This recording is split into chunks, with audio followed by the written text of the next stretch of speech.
I'm starting streaming, but that doesn't mean I'm starting streaming. I've also got to go live. Right.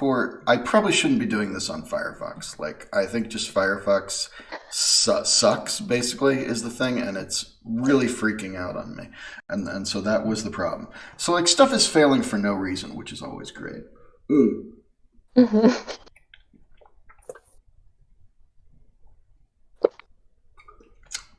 So right now I'm waiting for Firefox to do anything. I mean, we are asking a lot, Yeah.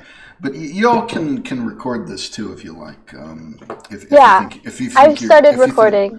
Good. If you think your computer can handle it, maybe better than mine, then go ahead. But I think we're already on actually, and there will be a chat. I'm gonna look. I think we're already probably on, which means I should probably also.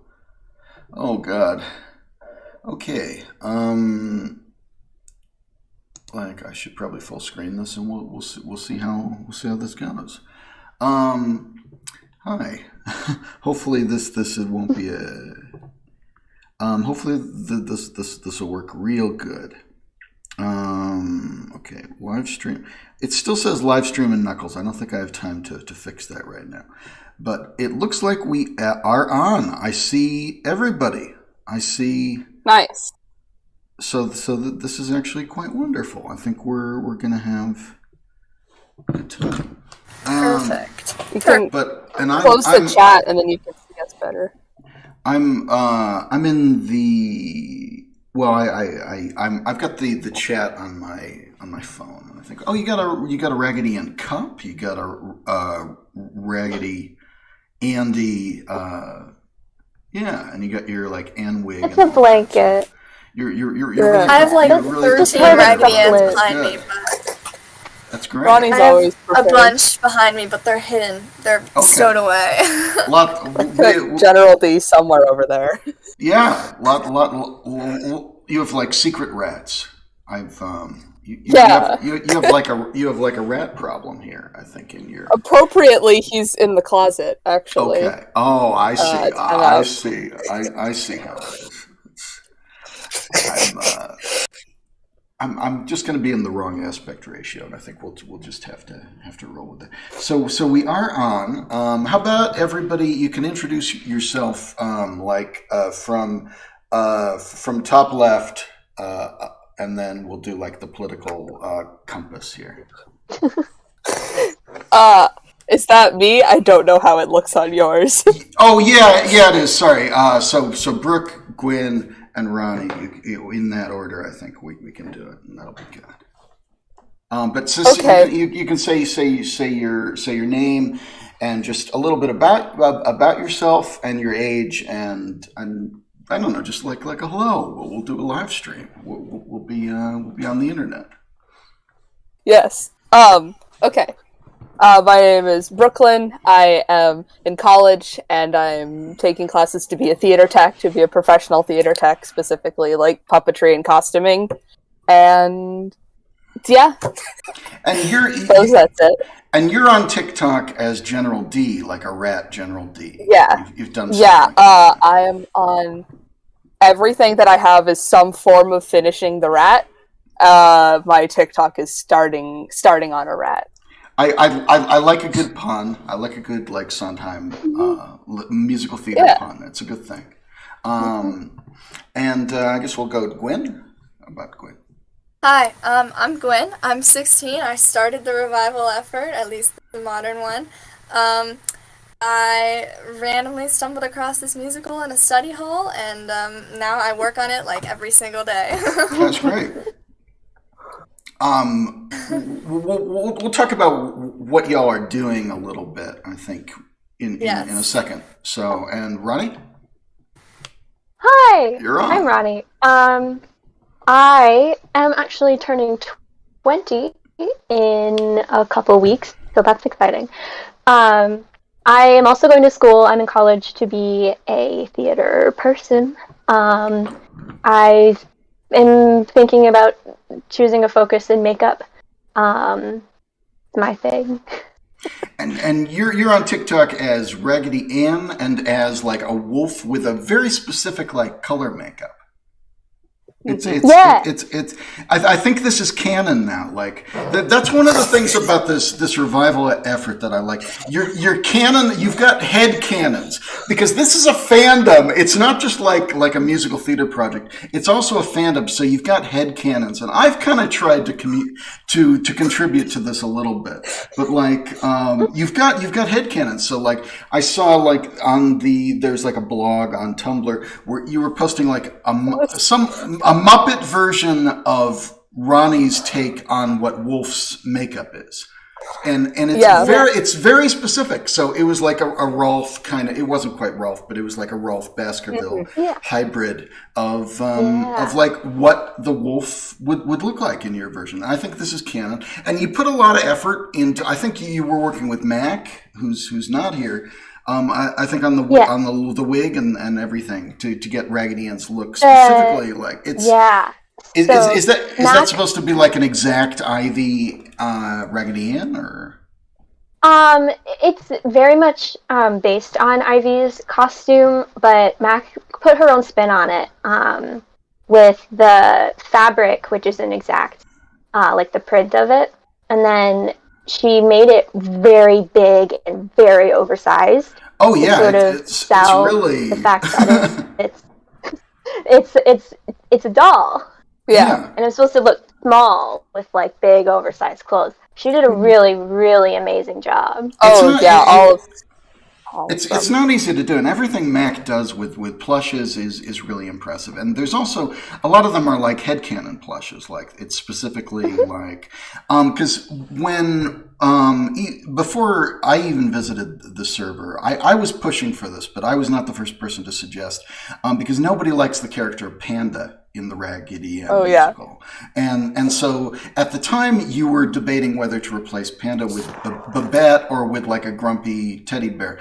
And I was always pushing for the teddy bear, but like I was not the first person to suggest this, but I think the teddy bear now has a very specific design, color scheme, and headcanon and everything. And I think that's great. Because for me, I think the thing about you can't work Babette into the musical because it's a different story, I think. So I think that always felt a little clunky, whereas with the teddy bear, you can just kind of have the same shape language. He doesn't look like Baby or like Anne. He doesn't look the same as any other character. It's a good shape language on stage. So I was like, you do need a bear. So we sort of, you've got a bear, but like Mac has made that bear and like you've got a specific Raggedy Ann and, I think Gwyn might be frozen. Am I frozen? Oh, this is so sad. Not for me. Okay. Well, I'm the one broadcasting, so. Like, I will rejoin and see if that helps. Yeah, thank you. Who has to leave first? Because I'll talk to you first. I don't know when Gwen has to leave, but okay. That'd be good. Gwen, do you have a specific time that you have to leave? I think Gwen's here for a while. Yeah, I should be here for the next like 30-ish minutes. Then Gwen first. I can come back later. Well, how did this all start for you, Gwen? Goodness gracious. So, we were doing virtual learning at that point because of COVID and everything, and instead of a snow day, we decided to go virtual. And I was watching the movie, and I think that mixed with me watching Pokemon Live for some reason, culminated in a recommendation to Colin Looks Back's video about the musical. And I don't know what it was that compelled me to make a Tumblr and make a Discord and everything, but I made it literally in less than an hour. And like 15 minutes later, there was Ronnie. Ronnie was the very first person to join. And I think by the end of the week, we had like 20, 30 people, which was crazy at the time. And now, of course, we have over 100. And the first thing I did was contact people who I knew had the script and contact Ivy Austin. And Ivy, for obvious reasons, was like, I can't give you the script. And I'm like, I understand. Sure. And Ivy gave me Nick's contact, Nick Raposo, son of Joe Raposo, who did the music. And I got some of the early sheet music for both the movie and the musical, mostly the movie, actually. But that was a good find. And so I think and then one of my friends sent me the New York Public Library script because he had it. So I think soon around that time we made our Google Drive. And then Brooke and the rest of them came in a little later and helped organize things. And we've been trucking along ever since. Now, someone said, like, I had no idea, because when we were doing this, like, when you, there wasn't really a Raggedy Ann fandom in 2007, 2008, when we put out the DVD. When you said you watched the movie, it was probably my 2008 version. Like, it was probably widescreen Yes, it and was. very blow. Yeah. Yeah, I don't know why that gained popularity, but I had heard my brother had watched it, and so I had heard it was cute from a few internet friends, and I just like, you know, here and there, and then it came up in my YouTube recommendations, so I said, why not? And I quickly realized that the most of the fandom was on Tumblr, and that's why I made a Tumblr first, because I knew that people would be over there, so... Well, where do you think this fandom came from, and why? Like, was it a general Raggedy Ann fandom? It blew up at the end of 2020, is what I'm told. And I'm 40, so I was watching this in the 80s. I watched this film in the 80s, and I was restoring this film even probably before a lot of these fans were born. And the Thief and the Cobbler and this and that. And Jim Henson Hour also, yeah. I think like a lot of times, it just got suddenly like recommended to everyone. Yeah, I think it was the YouTube algorithm recommended it to everyone. Specifically, like the movie, and then absolutely. But I mean, a lot of things, you know, during 2020 especially became very popular off nostalgia and like as things that are like heartwarming and sweet. So like the movie definitely gained a lot through that. I had a friend from another server just like send me the movie, like, hey, you like animation and you make dolls, you should check this out. And then it recommends the Collins Looks Back video, and then you get into it. Was it this channel? Can I ask? Like, when they're recommending the movie, it was like. Don't remember. I think I was watching something before it, and I wasn't paying attention to class, obviously, because I watched the movie the same day when I made all this. And I was watching something on YouTube, and I think it started auto-playing, honestly, so I have no idea. Okay. I don't remember. I know that like it led me back to this channel because I was researching it, and like I literally watched that, and then I researched Thief, and then I found the Collins Looks Back video. So I don't remember where I originally watched Musical Adventure. And Ronnie later that night, I was humming some of the tunes at the kitchen table, and my mom was like, "I recognize that." And she had watched it when she was like a toddler, right. And that's crazy to me. So here we are. Because I think my generation, who were the generation who grew up with it on like the Disney Channel, I think, stuff like that. Like we would have watched it on VHS in the 80s. And I think for my generation, we thought of it as not so much heartwarming as fucked up. And I think that this is a time of greater sincerity. I think that the generation that's coming up now, if I can vaguely lump you all in a younger generation, just vaguely. There's more like sincerity. I've heard the word cottagecore used, like you kind of. In my hometown of Monroe, Connecticut, we used to have 7 country ducks or something like that. They would sell like cottagecore stuff. That's something I'm hearing. Is that what's appealing to people? Because I think there's a lot that's lovely about the film, especially in if I can toot my own horn, in my restoration from 2008, and then from this past year I worked very hard to do another one in 2021. Which came out, like the final version came out Halloween. Like I think you can appreciate the craft of it a little, but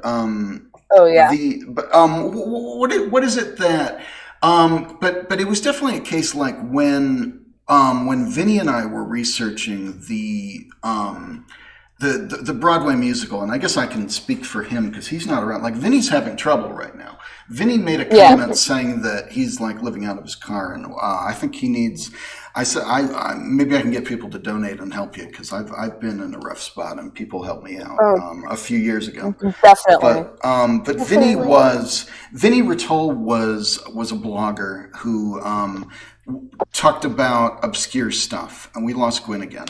But he would talk about a film. I don't know if you've heard of Voyage of the Rock Aliens, but like he blogged about a film like that, which is a very obscure musical, which I like because it's ridiculous. It's like an '80s musical that's supposed to be like a '60s musical. It's absolutely absurd film. But Vinnie would blog about this stuff, and there was a 1988 musical of the Brian De Palma horror movie Carrie. With Sissy Spacek and John Travolta, which the musical flopped, and Vinnie really fought hard to get that musical production revived, and it was revived successfully. And I think he hoped that he could do this for Raggedy Ann, Dolly, the Joe Raposo musical, but he was familiar with the film, and he posted stuff about the film. And so he was on my radar, and then one day someone shared a bootleg of Rag Dolly, and this might have been like 2010, I don't know exactly, because I had to shut off, actually, I had to wipe my entire message board. I do have a backup of it now, but one of the last times I ever live streamed, I was working on The Thief and the Cobbler, and we got raided by trolls. And after that, people were messaging me freaking out saying, look, trolls are going through all our old stuff about like an amateur filmmaking community that I was in 20 years ago. And so so the orangecow.org message board, which is still up, has been up in some form since like 2000. But I had to wipe everything back to 2013. But I do know that we were researching this in 2013 at least. And I know we'd been researching it a little bit before that, but I know I contacted Ivy and Nick Raposo and Patricia Snyder even in 2013, and Lisa Rifle, who played Marcella.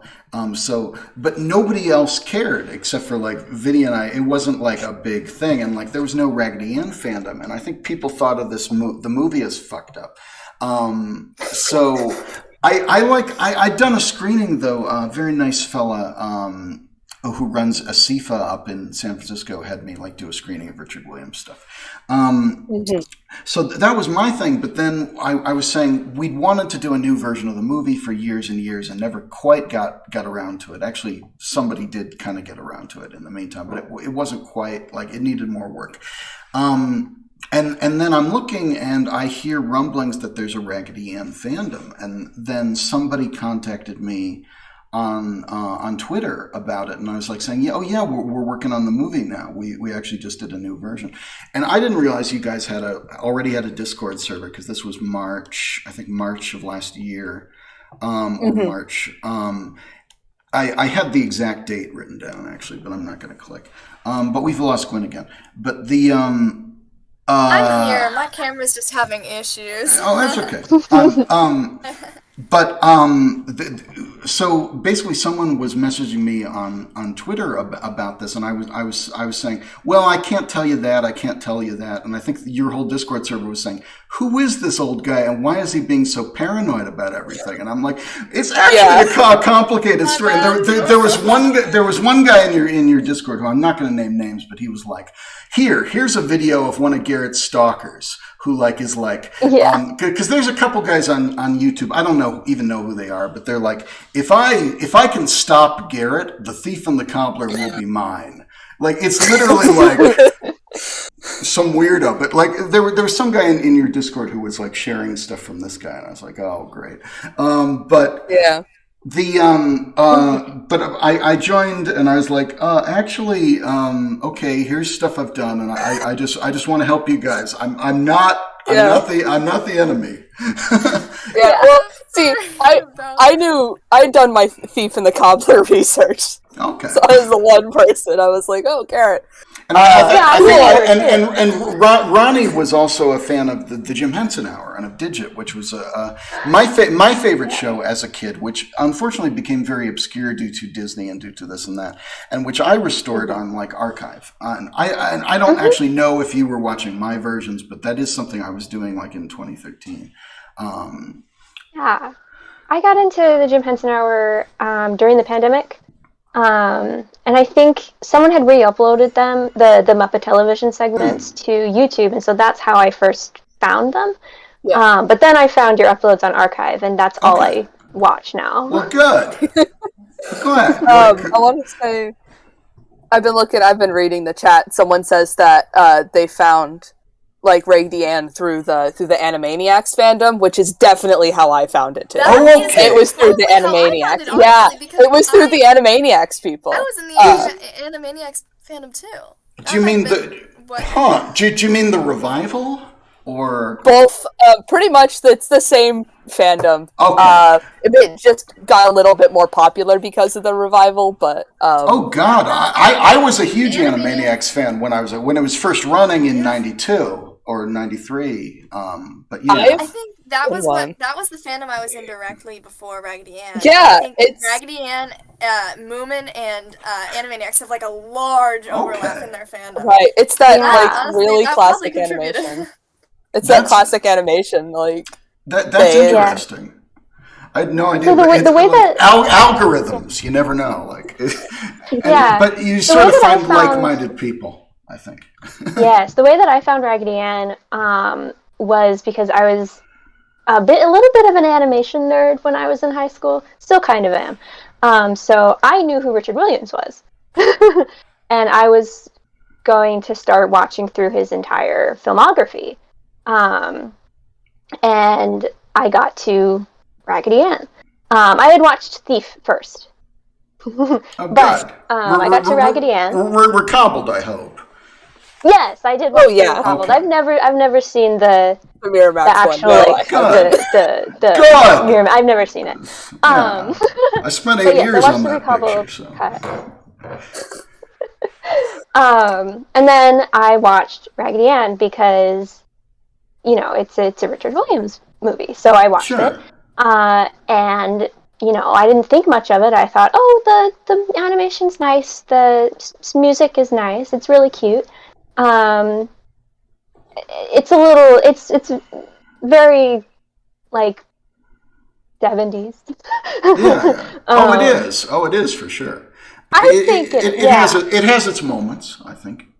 Oh yeah, it was enjoyable. I liked it, and then through that, I had found a small fandom for the Raggedy Ann movie online, because I think I watched it in like 2018 or 2019, so it was before it had gotten like big. And one of those people was Frankie, who is one of the people who started researching Rag Dolly. I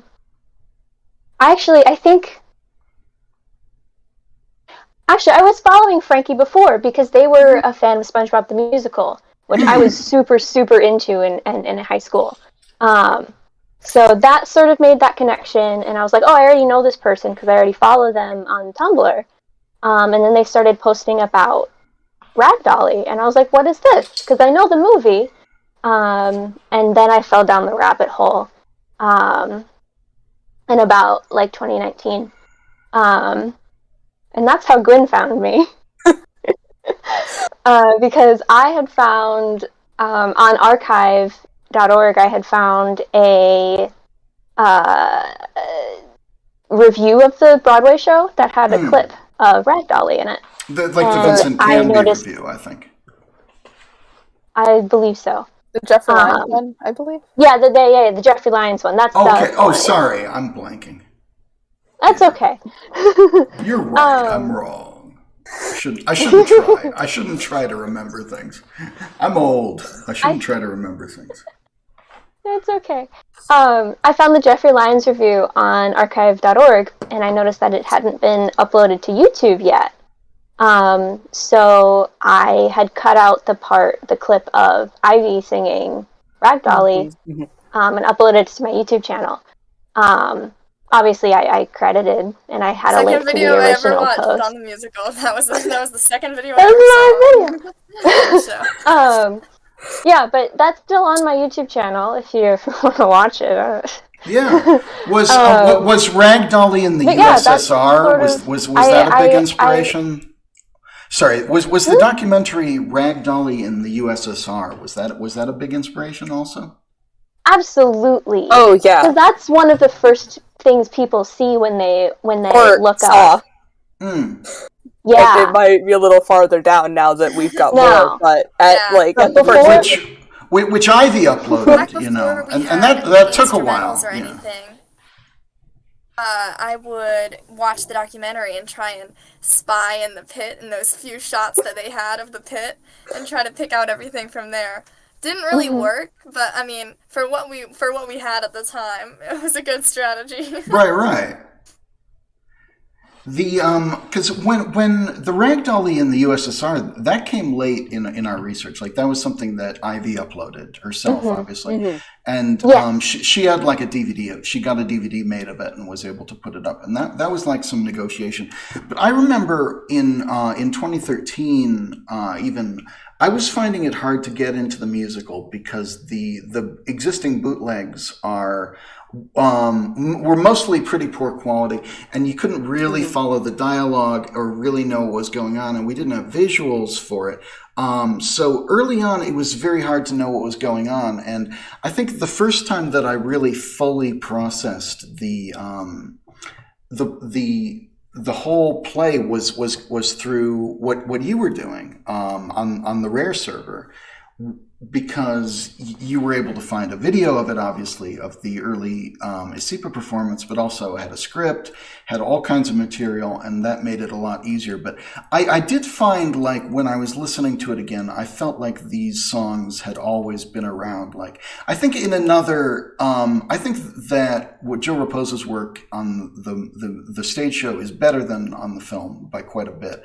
And I think these songs are... they're more emotional, they're more moving, they've got a lot going on. It was too dark for what the 80s wanted, and William Gibson's script was too dark, and obviously they were fighting and this and that, and there's always kind of a joke about William Gibson sort of being a misanthrope. But I felt like in another timeline, these are songs which are standards. You know, they feel like standards to me. Yeah. And I was thinking, is this just because I heard them back in 2013 but couldn't process the show, and now I'm listening to them again? But I think they are that good. I think the show is good. And you've been writing like a new version. You did a table read of a new version of the script. And we're trying to fix things in it. I was following this for a while, but then I was like, I should probably, I would have opinions about this, and I should probably just leave it to it. We listen to your opinions. Yeah. Mostly about General D. I just got too many. But Brooke, how did you get into all this, and what's it been like? What was because we haven't done a proper Brooke. Yeah. Okay, yeah, so like I said, I got into it, via some friends. Now I realize in the Animaniacs fandom who sent the video to me saying, our friends were really into this, we're watching it, I think you'll like it. I'm a big theater person for a while, so I write a lot, and I've written some plays and stuff, so I got into it, and as soon as Gwyn said we're working on a script, it's like, oh, that is something I want to help with. And when I first got into it, it was just, I like the more obscure stuff, I like stuff that you always can't figure out, and at first it was just, this music's really nice, and it's all really well put together, but then as soon as we got the scripts, especially, I was like, wow, there's a lot to this show, that is really hard to pick up via the Broadway bootleg. Yeah. And this was before we even knew we were going to have footage. This was just based off of the scripts. We have 7 scripts. 7 scripts across 3 years. It's a lot. And so the show is reading all of those scripts, reading all of the changes between them, reading the Gibson journals, which is my favorite thing. One of my favorite things we found is William Gibson's account of the production, and all of his thoughts about the arguments and how everything was going and the changes that were made. Was always really interesting, and realizing that there was just a lot more to this than that was available, a lot more that could be available. And then we find the footage, and it's like, okay, there is just so much to really sink your teeth into, artistically, thematically, that Gibson wanted to be in there, that Gibson really had this artistic inspiration of everything that he felt like that he wanted to say, which is so much more than like that you can find on a surface level listening to the demos or barely being able to understand. Yeah, understand it. There's so much there. What do you think? What went wrong when this play was originally put on Broadway and it was being created? What went wrong? I know that's a big topic. I think go ahead, Gwyn. No, I was just gonna say I think that the best version is probably one that we don't have any footage or audio of. I would assume it's somewhere in the middle, because before it got to Broadway, there was a lot of issues, and then when it got to Broadway, there was a bunch of different issues. So I 100% the best version agree. is somewhere between the one we have footage of and like Moscow. 100% agree. Totally agree. What went wrong? I think the start would be the time. Gibson was contacted in July. For the show that had to open in December. That was the first thing, because they had done the show in December of '83. They had done the the Thackeray version. They did like the one that's based that's directly off of the movie, and so to keep the rights to be able to keep performing it, they had to do another show that next year. And so Gibson wasn't on board until July, and then he wrote the script in like a month. And then they worked on it for another month, and then by October they were casting, and by November they were rehearsing, and then December they were putting on the show. So that's the first issue. Right there. That you shouldn't put on a show in like 6 months. Sure. And there was also such a mismatch and disagreement between Joe Raposo. Oh, you can't hear me? Now we can. Okay. It came back in. It's Discord. It's Discord. It happens. And there's also just the first bit. There's also a mismatch of talents. There's great talents here, but there are people who don't get along. And like William Gibson, I think is often characterized as like, I will cause problems on purpose. You know, like that means a little bit. I mean, Raposo too, to a point. Like, although Raposo also had a lot of other projects that he was already contracted to work on at the same time. So, like, kind of like Gibson saying, oh, "Go ahead." I'm sorry, Brooke. Finish your sentence. Okay. Between Gibson saying, well, you hired me to do this, so I'm going to do whatever I want and do this, and if you shouldn't have wanted me to do whatever I want, then you shouldn't have hired me. I also think it was silly of, I don't know if it was Pat Birch or Snyder, whichever one hired Gibson, to Snyder. After Snyder, yeah. He said no like 4 times. I can find the opening of his memoir of it is not his kind of thing. It's not his kind of thing. It's not. And I understand if he says no once, and then you're like, just try it, man. He's like, all right. But I think it's kind of silly. But I mean, I'm glad they did persist in the end, because what we got is pretty beautiful. It just needs a little bit of work, but it's a pretty gorgeous show. The opening line of his memoir. One sec. Literally, the opening line of his memoir is, I got into this the 10th time Snyder asked me to write it. 10th. Okay, that's it. But that tension between the various camps of it is interesting. Like, there is that tension between wanting to do a darker show and wanting to do a more pleasant or more emotional show or grounded show. That fighting resulted in a better show in some ways. Not in all ways, but in some ways. Oh, yeah. Because I think one thing that's often said, Dick Williams will always tell you that Joe Raposo, for him, was the problem on the movie. Because Joe Raposo had written a lot of songs, and they didn't seem to mean very much as far as Richard was concerned. And he couldn't cut any of them, and it was that. It was also a film that, much like the later, I shouldn't talk about this, but like the later stage musical was kind of being used as government propaganda, because ITT at the time owned Bob's Merrill, and they were connected to the American government, and they were like, well, we need something for the centennial, and like a big Disney style American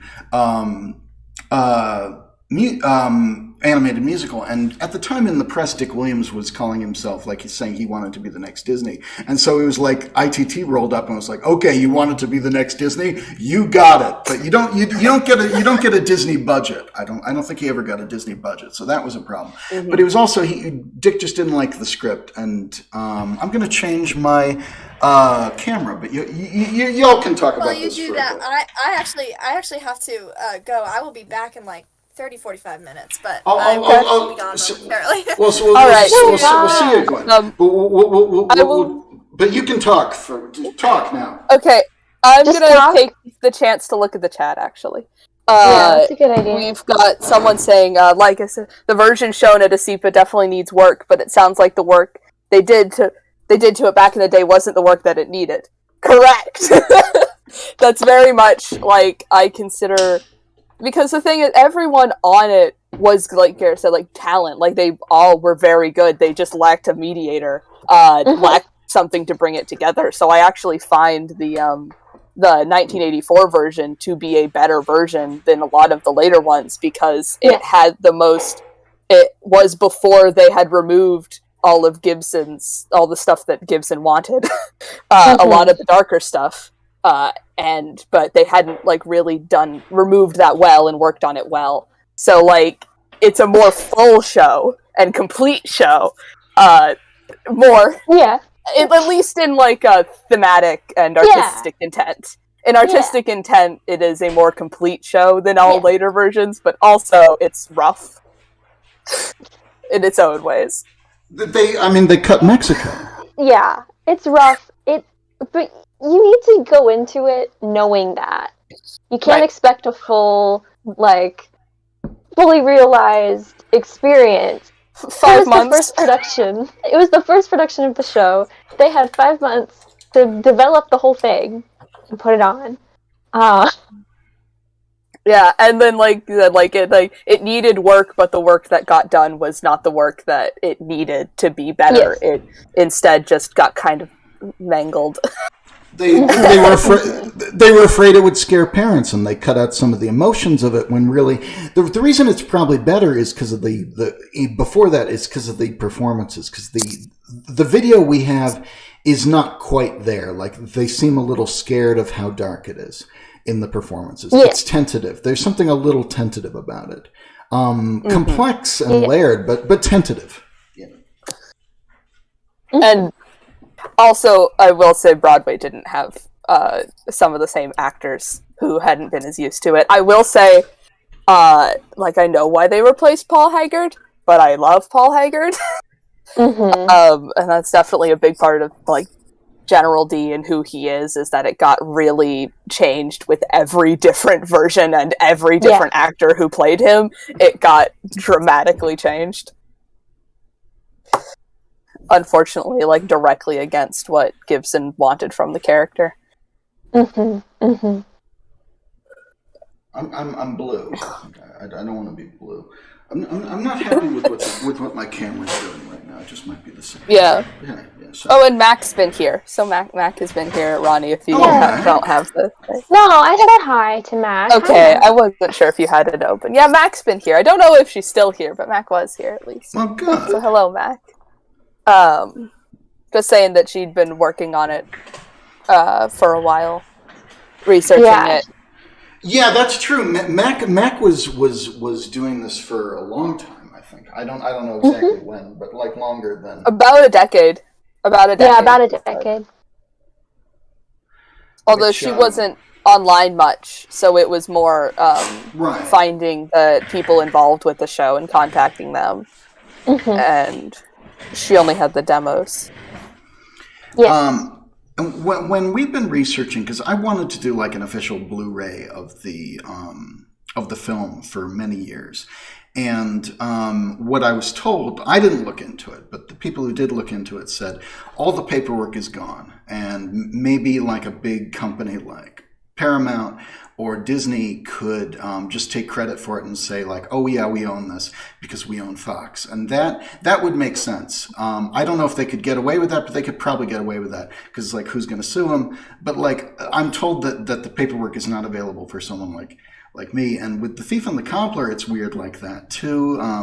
Not as weird as it was, but weirder in maybe different ways. But with this musical, it is hard to stage for a lot of reasons, and hard to track down stuff from it, or hard to track down. I know Ivy wanted to do something with it though. And she was always supportive, and I talked to her back in 2013. But it was also like, I don't know how Matt got started, but I did say to you on the Rare Discord that like you should probably just put it on and see what happens, because who's going to stop you? But rather than, because the permission might not be easy to get. Though I know you've been actually working with that and trying to do it right, and you've gotten so much farther than I ever did, or that Vinnie ever did. So I'm hugely impressed by everything you've managed to find and organize, and it's really, certainly anyone could put the show on now and really understand it, which was not the case in 2013 when we were doing this research. Right, like at this point, if I think there's someone like Drew is like working on doing just like a concert of presentation of just the songs, but like at this point, like we want to wait until we can get it, because we don't want to be we want to be the ones to be able to get it officially. But like if it goes too long, we might end up just doing it. But we support others in like using the songs. I mean, at this point, like if you're just using the songs, I don't think the Raposos would do anything, because they're pretty supportive generally of what we're doing. I don't know about the script. Yeah, the script is a whole other story. That was the part that was difficult for us to sort of figure out the whole copyright situation with. You've been talking to William Gibson's... William Gibson's estate is very difficult to get a hold of. Okay. But we are on our way, on the right track to getting the performing rights, which is very, very exciting. Yeah. It is tough, and I hate to be that guy, because sometimes it's like I always wonder if I was blacklisted in the industry in some way by having done The Thief and the Cobbler, or if that's just being paranoid or whatever, but you never know. But like, if I'd waited and asked permission to do The Thief and the Cobbler, I wouldn't have been able to do it. And if I'd waited to ask permission, and we did wait with Raggedy, we waited for many years and we just couldn't get it, so I just did it. But I was also, when I did an extended cut of the Super Mario Brothers 1993 movie, and I thought that was an official project, and then it didn't seem to be coming out. Like it was supposed to be an American Blu-ray, which was not happening for Disney reasons, and it's usually Disney reasons. And then I was like, oh, I'm just going to leak this. So I just said to my whole team, would anyone mind if I leaked this? And like everybody said no, and then like 2 days later, some people said yes. Actually, it's too late. I've already leaked it. So everybody just saw it as a fan project. But it's like, I thought I had permission, but like when nobody's done something with a property in 2, 3, 4, 5 decades, there's usually a problem of some kind. Yeah. Basically. This one's a little... The show, at least, like, we know who technically owns it. Like, compared to a movie, we can say it is the Raposos and it is the Gibson estate. And we can directly towards them and be like, you're the only people that we really need, to work with us. Snyder is nice, too. But the Gruel family also, who are very divided and don't agree, is what I've heard. Yeah. Yeah. We have a plan. The Raposos have been helpful. The Raposos have been helpful. Yes. As far as I know. The Raposos have been helpful. We have, like, plans with Gruel. I mean, Mac knows a lot of people, like, in the Raggedy Ann community, like the doll-making community, who, some of which are very close to the Gruel family. To the Gruel family. Okay. So that's like, one thing, and, I mean, they let the show happen the first time. It's true. God help us all, I mean, although I'm pretty sure Gibson weaseled his way into it, though. So yeah, and we don't know what all is included yet with the performing rights. We don't know if the characters are included or not, and if they aren't, then we do have to go through the Grill family or through Bob's Merrill or whoever owns the characters. It's funny what they've been doing in Russia all this time. Like, you've got a channel for the Russian productions, because it was performed very successfully in Moscow and then flopped on Broadway, and that's what the documentary is about, Dolly and the USSR. Right. But it remained in the cultural memory, and I don't know how legal it even is, because they don't seem to know what Raggedy Ann is. It's not legal at all.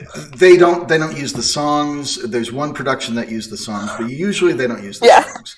And then with disco diagnosis in it, and then their interpretations of the characters are unique. Yeah. Just see one thing you say like just perform it, and that way people will see that there's an audience for it. We can just point to the fact that it's been going strong in Russia this whole time, even like stripped down to just the script and not fully understanding it. There's clearly an audience for this show, because we have a whole list of like a bunch of Russian productions, of just bootleg Russian productions that have done it. Like, clearly it's a compelling show that people enjoy. We're having problems with Russia this week too. Well, yeah, so I don't want to get too far into things. I mean, we were then too. The whole point. That is true. That was the whole point of the cultural exchange. Yeah, I hear you. Mm-hmm. And of the animated film, I think too, was kind of trying to Cold War. There's clearly like an audience for this show, considering that it's been able to be performed without the songs, which is one of the best parts. Is the music. For sure. So stripped of the songs, and yet it's still compelling enough to be performed regularly. It's a good story, and I can't really say that about the film, except that there is stuff about the film that the film is a different story, and I think people do need to realize that, because a lot of times when people want to work on the musical and this and that, they want to make it more like the film. They want to make it. They want to do more with Andy. They want to do something with Babette. They want to do more with the camel. And the musical is very much about Raggedy Ann and Marcella. It's not about Andy. Andy doesn't get a lot to do. And the camel does sing Blue, but as made famous by Helen else. Out of nowhere, because he doesn't have that arc. He doesn't have that arc as a main character that he has in the film. Yeah, we have a lot of people there are a lot of people who want to revive the musical or something very similar, and who will, I don't know if I talk too much about it, feel mean. Some people who will come forward and be like, here's my revival script, and it will be the movie. Right. But with which has been done, I believe, badly. I believe that has. When it's multiple done times. in America, badly, it's always got elements of the movie in it. So like, but like we definitely, our version, it does expand Andy a little bit. It does expand the camel, but it still tries to keep them very much background characters. They're supporting characters. They're supporting characters still. We add No Girl's Toy possibly and Candy Hearts, but it's still very much Candy Hearts especially is still is Andy's arc, but Andy's arc very much how it ties into Anne and her arc as well. Right. I think that's a good move, because it's good to give Andy something to do. But people do forget this isn't Raggedy Ann and Andy, this musical. So like you can do it without it. And they cut Mexico, which is Andy's big song. It's insane. From Broadway. Yeah. Why did they cut it? It's a fan Gibson favorite. didn't like it.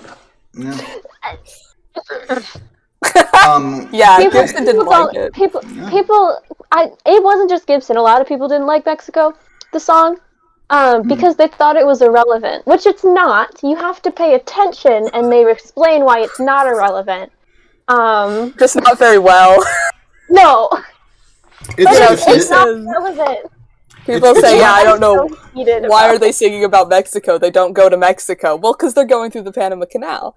Right. That's why they're singing about Mexico. But it's never mentioned again. And I think we've now figured out the connection with the Animaniacs fandom. Because they go through. Because they go through the Panama Canal. I've made that before, but yeah. It's the same song, really, honestly. Brilliant. What were you trying to do when you're rewriting the script? What are you focusing on here? Expanding on the potential of the original script, really. Because there's a lot of really good ideas in the original script, a lot of actually very good writing, but it's just not executed super well.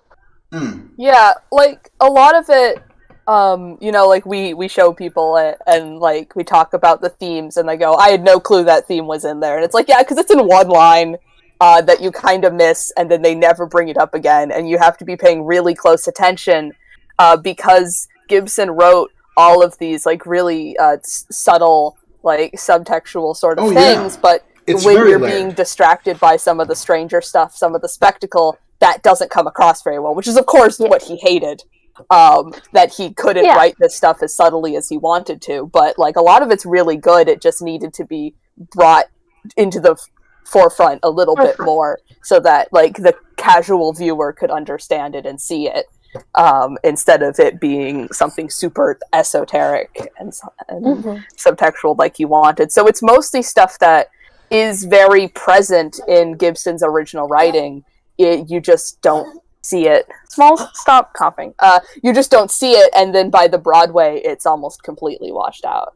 Right. Yeah. Like the reconciliation with the mother / the witch is watered down so much because they were afraid of the implications by the time of the Broadway. So a lot of times it's just about going back to the preferred version. At least if I were doing it. It would be going back to the preferred version rather than. But I think a lot of what was doing when I saw what the Rare was doing with the script, it was saying stuff out loud that doesn't get said, and I had mixed feelings about that. But it was like making stuff a little more explicit and said directly. Right, and it's a tug of war between, like, it usually ends up getting, like, this is what we want this scene to say really explicitly, and then it gets pulled back into more of what, like, how Gibson would have said it and, like, weaved into the story. So, like, a lot of our original work was really explicit and really obvious. But, like, as we fine-tune it, it becomes a little more seamless.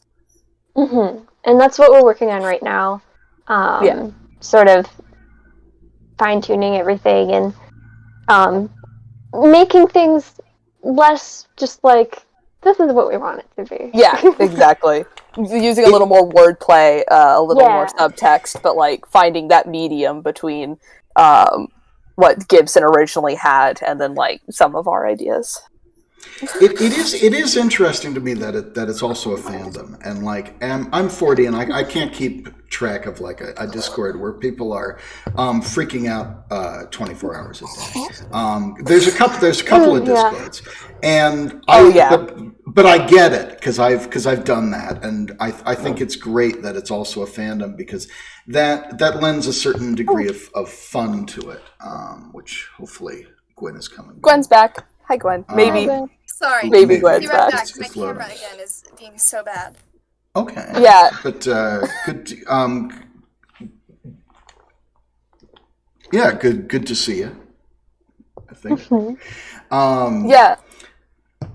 What are you hoping to accomplish, or what were you hoping to achieve originally? Because you've achieved so much, and I think we should actually talk about that and give you credit for everything that you've achieved that I couldn't. Because I remember when I first started, I was like, I'm not going to tell them the stuff where we hit a roadblock, and I just stopped because I'm hoping, maybe that you won't. And I don't think it stopped you. I don't think a lot of stuff stopped you, and I think you were able to find a huge trove of stuff. And hopefully there's a happy ending here. But I think what you've already done is so wonderful and would allow the show to be preserved, I think, for future generations in a way that was unthinkable in 2013. Yeah, I think it's even the stuff that you have, the roadblocks you have told us about, we kind of just ignore that. Yeah. Good.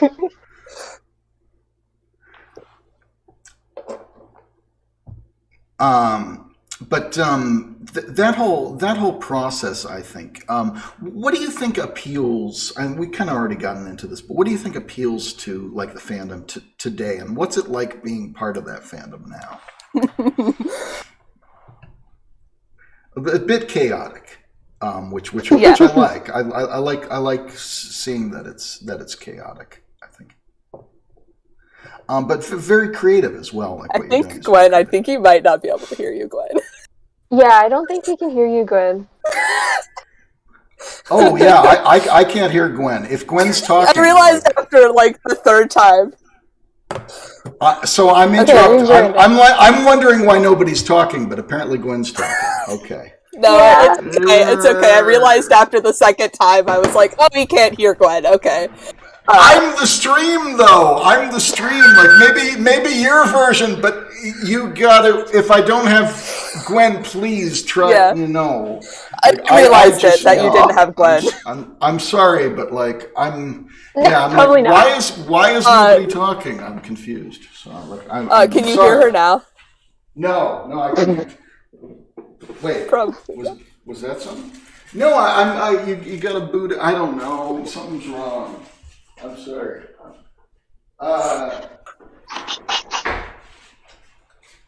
I'm Discord. I love Discord. It might be my Firefox, but like there's not much I can do about it. Go ahead and try one more time. Just. If you've all got Gwen, then I don't have Gwen. Sorry.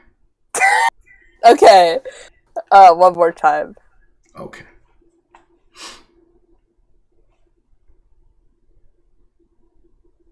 No, maybe not. I don't think so. No, I don't think so. I'll tell you what I do have. Yeah. I do have this still bagged camel toy. Oh, I have some stuff. I have some books. This is good. Do you have the Cane Maker book? I can hear you, Gwen. I can hear Gwen. I don't think Garrett can hear Gwen. I'm gonna disconnect. It's only Garrett. I'm gonna disconnect. It's only.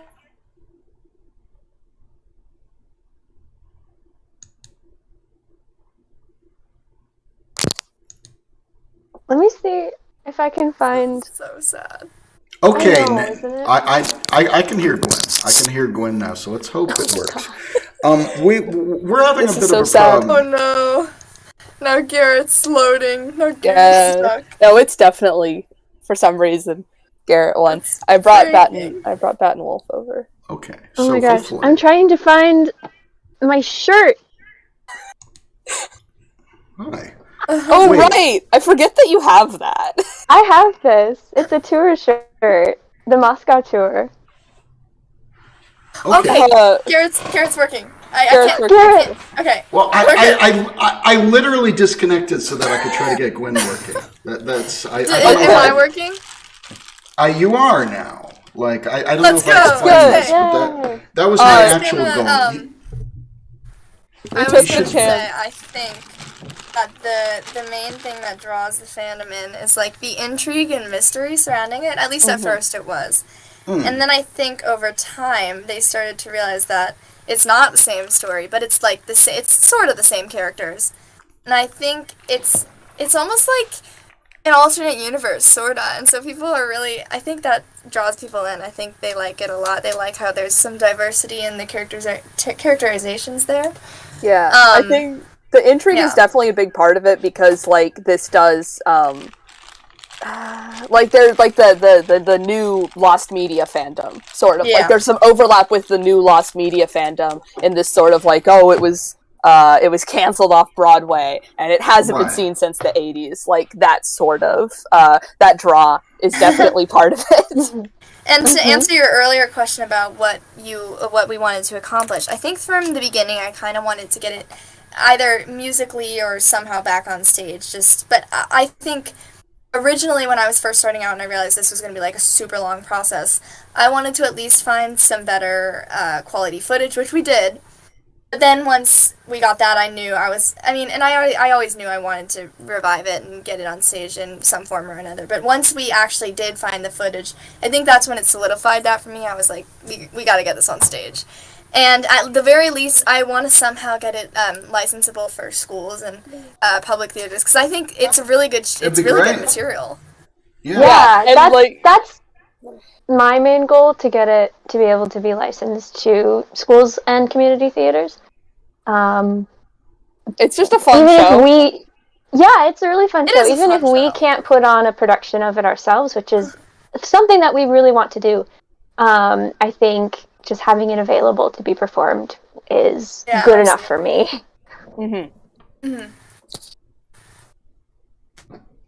I hope so, because I think this hits a certain sweet spot. When I was in high school, our high school put on Peter Pan, and I was going to I actually adapted The Hitchhiker's Guide to the Galaxy because I wanted us to do that, and we were going to do that, but then we didn't, and like the teacher who was in my corner quit, we'll retire. And but like the Peter Pan, they did like a more adult take on Peter Pan, I guess, which is sort of, it's a sort of sweet spot. Like I think Raggedy Ann and Andy is a kid's show with darker themes, and I think that's exactly what high schoolers want to be doing, to be honest. Exactly. I think that they want, like, parents want something that looks very kiddie for their high school kids, and high school kids want something that's actually super. Want something that's not. Exactly. Yeah. Exactly. So it's wonderful material. Which was always the problem with the show. Like, I mean, you couldn't have done this in the 80s. I mean, maybe in Moscow, like where they needed to succeed. But the minute it goes to Broadway, I think it was like was it Vincent Canby, like I was saying before, like it was one New York Times review sunk the whole thing, I think. Much. It was just like unacceptable. But the press talks shit about the Beatles too when they started. They talk shit about Phantom and Les Mis, and look where they are now. Yeah. But I definitely think when it was on Broadway, it was not the best. Oh yeah, no. I think it'll do a lot better with some of the revisions, and especially in today's audience where we kind of want a little more of that edge. I mean, like, Beetlejuice is doing wonderful. Wonderful! And that's way out there. Yeah. This is an unboxing video, by the way, because we got this McDonald's camel. Oh my god. We're going to remove him. He's been in his packaging since 1989, and we're going to take him out right now. There's a thrift store near my house that has not just more of the 1989 Happy Meal toys, but the box itself that I didn't buy, but I thought about it. How much? How much? Oh, it was reasonable, but I was like, I don't want this. Look at him. Also, the toys that it had weren't as good as that one. They had one of like Grouchy Bear. I'm like, I don't want Grouchy Bear. You always find Grouchy Bears all the time. It's true. Grouchy Bear is terrible, but that's a really nice one. We're reclaiming the whole bear thing. I think Ted. Yeah. Have we talked about that yet? A little bit. A little at the beginning, but go ahead. I would love to. Okay, so the first thing in the process, I don't know, I think I just was really attached to Babette as a character, and so that's why I wrote her in. And I kind of could tell she wasn't working, but I really couldn't think of another alternative, because you have to rewrite all the lines anyway. And she was okay, but she didn't round out the cast well enough. She was too similar to Baby and Anne, and she wasn't working great. And then there was a period where I think it was you, Garrett, or you and someone who suggested just a generic bear, and I was still rather attached to Babette, but I was like, it'll probably work better. I was just trying to figure out how to fit him in, who he'd be as a character. And Babette was easier, obviously, because she's already a character. She already has all her stuff fleshed out for us. And there was a little period in there where I was like, should I put Clem in at this point? Clem from the books. Because I was really struggling with figuring out how we would do a bear character different enough from Panda. And then I think the design the color. Someone made the color scheme. I Yeah. did the color scheme. Yes. Yeah. Did the color scheme. I drew up a little design. We started making that's- some cute little headcanons for him, and I was like, all right, this is I gonna think work. I It's was adorable. the one who came up with like his personality. Yes, Yeah. Ronnie. Teddy is Ronnie's baby. Teddy is the best. And the one My thing that child. Babette did give us, which I love, is so in the original that General D goes over to touch Anne's heart for some reason, and he like melts like the Wicked Witch of the West. It's really stupid. He's, He like, goes really over. big It's love where or the whatever. ring is. He wants his Yeah. ring back, and He it's wants right his next to ring the back, and it's heart, and into he Anne's touches the heart. heart. And he touches the heart Yeah. and melts. It's really, really stupid. So I was like, I'm not gonna keep that because that's dumb. And Gibson clearly just wrote himself into a corner. You know, I need a way to fix that. So with Babette, we wrote in an epic sword fight. Frankly, it was Yeah. epic. And that's the one thing she gave us that we kept with Teddy. And I Oh, love it, yeah. and it fits so well. Because So she lives on in a way. yes, Go ahead. Babette lives on in the sword fight. Teddy is like a little like scholarly British He's bear. Right. I love him. But we wanted to keep the sword fight, and so we were like, how do we keep the sword fight? Well, Teddy took fencing as an extracurricular when he was in college. College! This little guy. When he was in university. And that's why he knows how to fence. Right. He's a bookworm. He's a He's- silly He's book. a bookworm. And he's a fun little character because he doesn't make sense. Like, And he fits No. in so well, him too. saying, "Oh, I know how to fence because I took it in university," like that doesn't make sense. But it seems to fit very perfect well. sense. It's exactly the kind of thing you need in like a Raggedy Ann musical. I think. Exactly. And Right. And it fits so for- well. I think the color scheme was what really started it off, because once you know what he looks like, and it's like this is how it's nice that it's a fandom, because it became this idea that built. And there's also like headcanons about like book characters like Clem and Andy together Yeah. and stuff like that. The fandom can be a little feral, I think, as fandoms are. A little bit. A little A little bit. feral. You're talking but- about me. But that's but that lends a certain something That's the beauty of it. where this idea. I was not the first to suggest that there be a generic teddy bear, but I did push for yeah. it, and I remember Right. writing And verses that didn't get used. I think in the light for both Babette and Teddy Bear. And we have a new verse that someone wrote. I'd have to check who it was. I think it was Right. Silas. It was Might have been someone Silas. else. Yeah, Silas. yeah. For Teddy, which I really like what we have now for Me him. too. I think he's in a great place, but it's like also Mac made plushes, and that Yes. includes Baby and Teddy and all the characters, and I think that's really special. And you saying you have plushes? I have plushes too. It's a Red Fang, Wolf and Bat. Except not like how they would be on stage, just like if they were plushes within the Right, universe of right. Raggedy Ann. So It's just a little dog and a little bat. She's got her pin. It says "I am dynamite." Oh, I have all those pins. Yeah. Oh my god. I have them here, right next to me. They're so But cute. and like Yeah. Ronnie's got all of them on Wolf's jacket. This one is Right. from someone else that I Yeah. found that we found on Redbubble. But we got all these fun pins. That's an official rare pin. yeah. I love And then like on the other like lapel. the whole It's super cool. sunglasses Anne plush is great. 'Cause it's- Oh, she's 'cause that's so funny. Andy's. I have love her. that. There were so many things that they weren't in scripts or anything that we just straight up didn't know existed until we got the video. Wolfie I comes know. riding being one. We knew with that. the We big knew one. that. We knew about that. We did? Actually, that We was- knew about that. Really good. But we That didn't is know in the how script. good it But we was. didn't have an idea for how good it was until we saw it. That being on a pole, that one really got us. Yeah. Sunglasses Anne instead of hat Anne. There was a lot of stuff, and Well, I think Adam West came up with that originally, the bat on a pole thing. But, Wow. but a lot of that we carried over to our revisions because we were like, well, we didn't know this would work, but it worked. And the biggie, General D, Rat Rat General Gibson D. so badly It's true. wants to be in there, which it's good. And the rat metaphor, I'm so mad that it was never all together.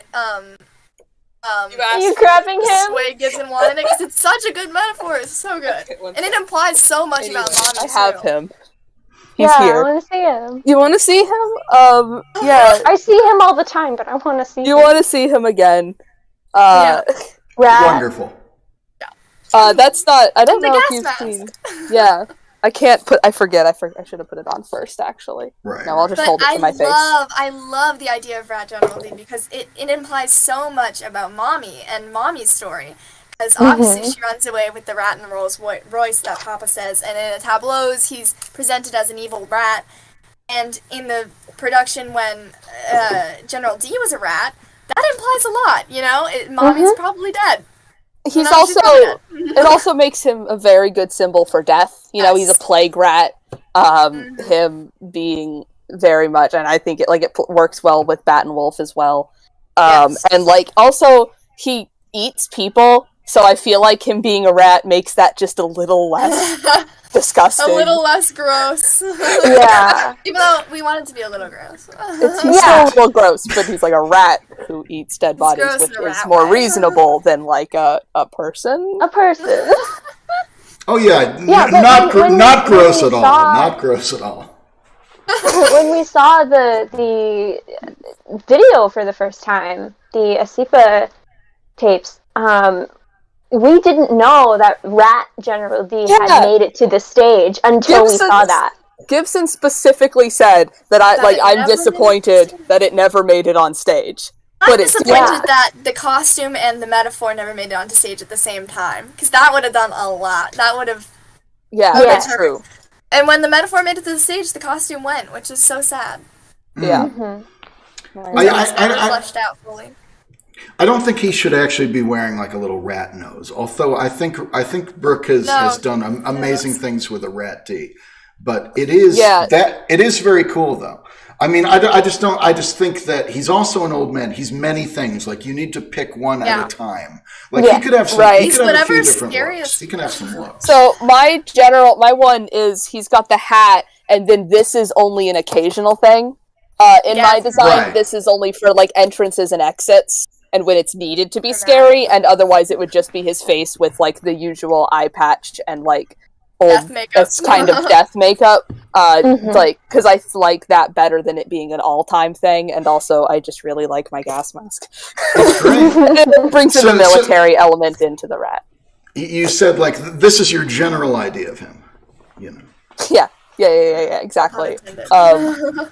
But I like it being something that's sort of like incorporating the animal into the design of the character instead of just like, oh, we put a nose on him and a tail on him, so he is a military man and also a rat, and instead like building the rat aspects into the military aspects with this fun little gas mask. Yeah. And that's what I love about the fandom, even though you're a writer too, so, you know. But I love that it's basically like prototypes for what we want to get on the stage eventually, which is really cool to see. You know, with Mac's costumes and with everyone's cosplays. It's really neat. It's really neat. It's just Also, wild Carrie's because... Carrie's gonna love what we did with Carrie. Yeah, Carrie hasn't seen it yet. Is. Yeah.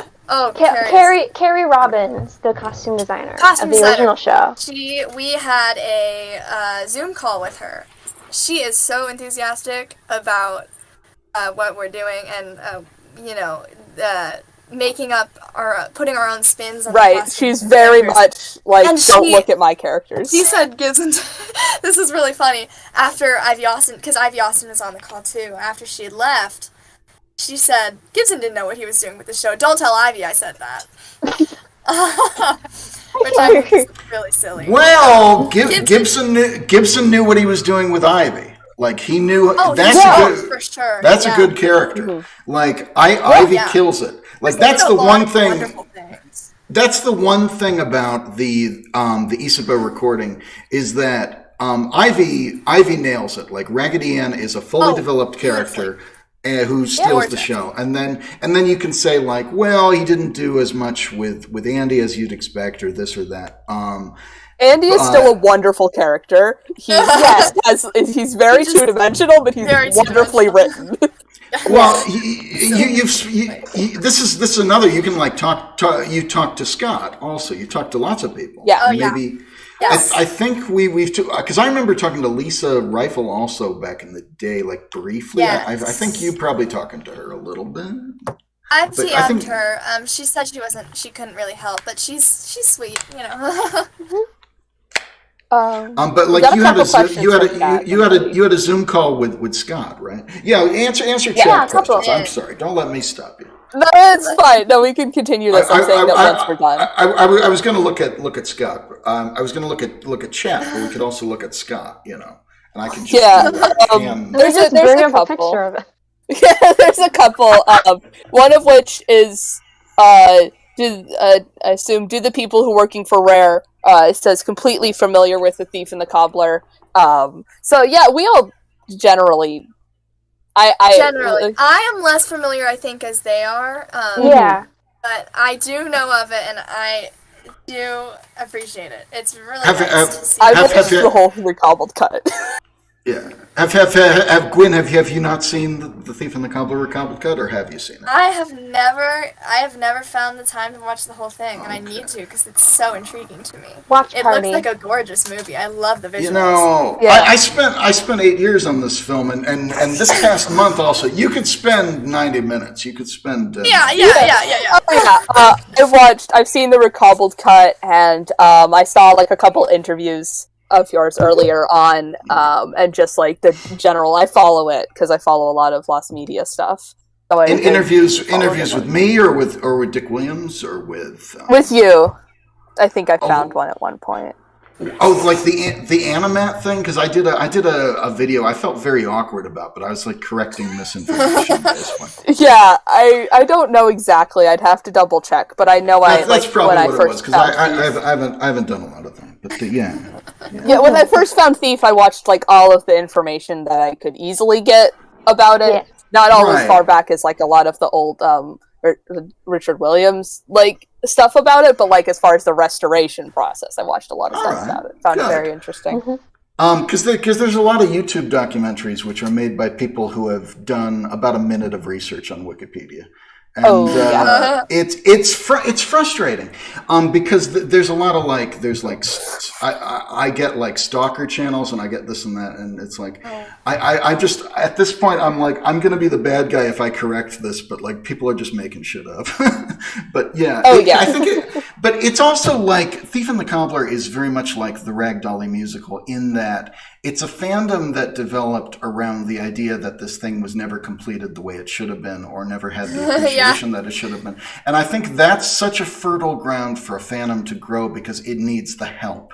And when I first was doing The Thief and the Cobbler, nobody knew about The Thief and the Cobbler. It was like a joke in animation circles. People, older animators will still talk shit about Dick Williams at any opportunity, and I loved the film. Like a fellow called Eddie Bowers who worked at Microsoft had made a website about The Thief and the Cobbler, and I got into that in the 90s when I was like 16, and I did the first recobbled cut about 22 years ago, and then did the recobbled cut Mark 0 in 2006, 2007, which is still a long time ago.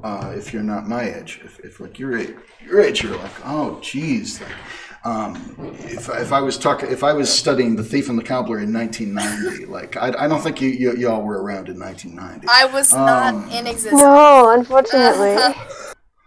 But yeah, that's when I first got interested in The Thief and the Cobbler in 1990, and I think I had seen Raggedy Ann and Andy in the 80s as like just some fucked up movie, and it's really like the Nostalgia Critic just did a video about it, which I didn't watch, but like he had found like a 240p YouTube rip of my version, and like I don't know how he made it look that bad. Like it's really low quality what he's ripped, but it's like it was. But he'd mentioned that in another one of his videos videos where it's just like he likes movies that are just what the fuck and you can make fun of. So he also did one about Arabian Night, of course, which I think actually got a few people into The Thief and the Cobbler. So whatever, but but I did message him afterwards saying, "Why did you have to be that way?" And he's like, "Well, I'm just that's." But like Raggedy Ann was content. I think if you're Doug Walker's age, it was a what the fuck movie for us, so it did not have a fandom, even though it has wonderful stuff in it. And like Rag Dolly was obviously very hard to actually see or hear or understand or figure out, and so. That thankfully, I've tried to build fandoms around stuff that are hard to see and hard to figure out, and it hasn't worked. And in this case, it didn't work, but then it worked 7 years later. Yeah, there's suddenly a fandom, and I had no idea. And Vinnie is like, I had no idea that this was happening. Apparently, it's the Animaniacs fan. But I've tried to build fandoms around stuff where the fact that it's hard to understand is like the selling point, and I think this is the one time that it accidentally worked. Oh, I know. Even when we started, I didn't really get the plot. Like when Ronnie first started, I would ask the people who joined with me about the plot. I'd be like, "Wait, so what happens here?" And then eventually, I would be like, "This is what happened." From a friend, and I read through it while listening to the Broadway audio. It didn't completely match up, but it was close enough, and I got it. And I was like, "Okay, it's fine. Yeah, I get it now."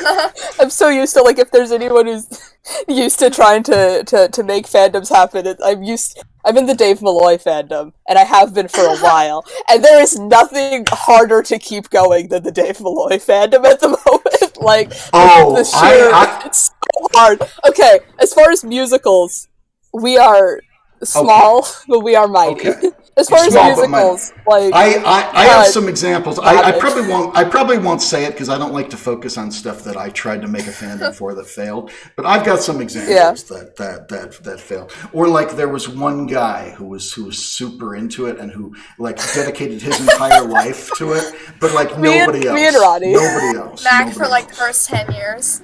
There's so many things that it's like just me and Ronnie and no one else. Like, there's like 2 things. There's like, or like one. Don't Stop Me it has a slightly bigger one. Bigger, but Mysterious Stranger is just the 2 of us, and we're the only people keeping it going. It's so funny. It's the 2 people fandom. I love a micro fandom, but like Raggedy Ann is not a micro fandom. It's pretty respectable. You got a community. Raggedy Ann as a whole is a pretty decently sized fandom. Rag Dolly is still kind of small, but like it kind of shares members with the larger Raggedy Ann fandom in a way that keeps it going. Insane. Oh yeah, your computer has just been doing that. I don't know what's happening. It's Slender Man is going to show up, I think, which is good. We need like a Slender Man situation. Well, it's not a lost media thing without sketchy glitching. And by the way, join the group Knights of the Lost Media on Facebook, which is my Lost Media group. Thank you, Knights of the Lost Media. It's in the description. But like, I know. I knew you were good people because I know that Ronnie is a fan of the Jim Henson Hour, so I think that was immediately. And if I'd known you were Animaniacs fans, I would have been okay with that too, because I was a big fan. I remember when I was there's like fan art that I did when I was 15 in like 1995 or 6. Oops. Of like doing the Warners as Star Wars. It was Star Warners. And I wrote a fanfic. And then they actually made that episode. So I was like, wait. Yeah. Okay. So I was about to say, like, isn't Star Warners an episode? Yeah, they actually did it. Yeah. It was the last one they did. I was really. I'd done some of the same stuff, but I think I had a few more OCs in it. But I was like 15. No. That was one of the first things I ever did. That was funny. But like, yeah, because Ronnie's into Digit from the Jim Henson Hour, so I always approve of that because I'm very fond of Digit from the Jim Henson. I actually own the one piece of merchandise that was ever released for the Jim Henson Hour. I bet it's a thermos. I bet it's a thermos. It is. It's a lunchbox, yeah. I have It has the thermos too. You know, wonderful. That's You know, how insane I am. I bought it. That's wonderful, and you've made stuff. You've made like dolls, as I recall too. But like no, but someone else has made. Someone else makes dolls. There's someone else who makes dolls. Someone made a digit though. Someone made a digit. Yeah. Is what I remember. I think we know them. It's a micro. I'm fandom. mutuals with her. It's a on micro like a bunch fandom. of social media. But yeah, one of you in this micro fandom made one. But last time I posted about the Jim Henson Hour, when I posted about the Jim Henson Hour in my Lost Media group, Robert Mills always shows up, who was on that show and played Ubu and played like the solid form drummer. So it's like he said, "Oh, I remember doing that," and like this and that. Okay, that's awesome. Well, thank you for my childhood. You know, I'm like yeah. But like the Jim Henson Hour was not popular back then, you know. No. So like it's not popular now either. What I'm saying, I love a micro fandom. That's all I'm saying. I'm trying to focus. Like my camera has different ideas about what focus should be. I don't know. Wow, I don't think Eric can hear you, Gwyn, again. Do I have to log off again to get Gwyn? I think I've got to log off again to get Gwyn. Next time. Gwyn is sorry. Gwyn is sorry. If we ever do this again, I'm going to do this on Chrome and see if it works a little better. Yeah. Firefox has always been bad for me. Like, I'm trying to disconnect. Obviously, it's slow. It is what it is.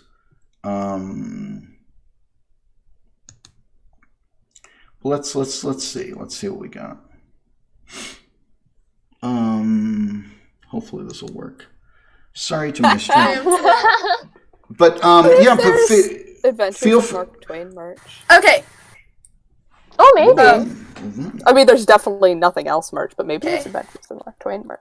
Can we talk about? Can we answer some chat questions also? Yes. Someone had asked what the first thing we found was. Yeah, it's gone now, but the first thing. I think that's a song. Actually, the first thing we found was, technically we didn't find it. I was sent the script by a friend.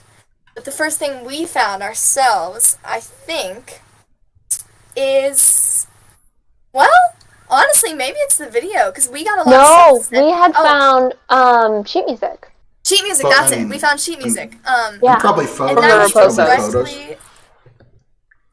So the things we have, I think, so we have the sheet music from the Raposos, the Harvard stuff, which wasn't specifically found by us. Yeah, it was sent to us by But someone. it was sent to us, and, like, not a lot of people knew about it until it was sent to us. Like, we archived it. And there's, like, 8 scripts in there in the Gibson journals. It's wonderful. It's beautiful. Fantastic. And, like, a bunch of promotional stuff, and it's great. Right. Yes, a lot of photos, and a lot of the Russian materials we found.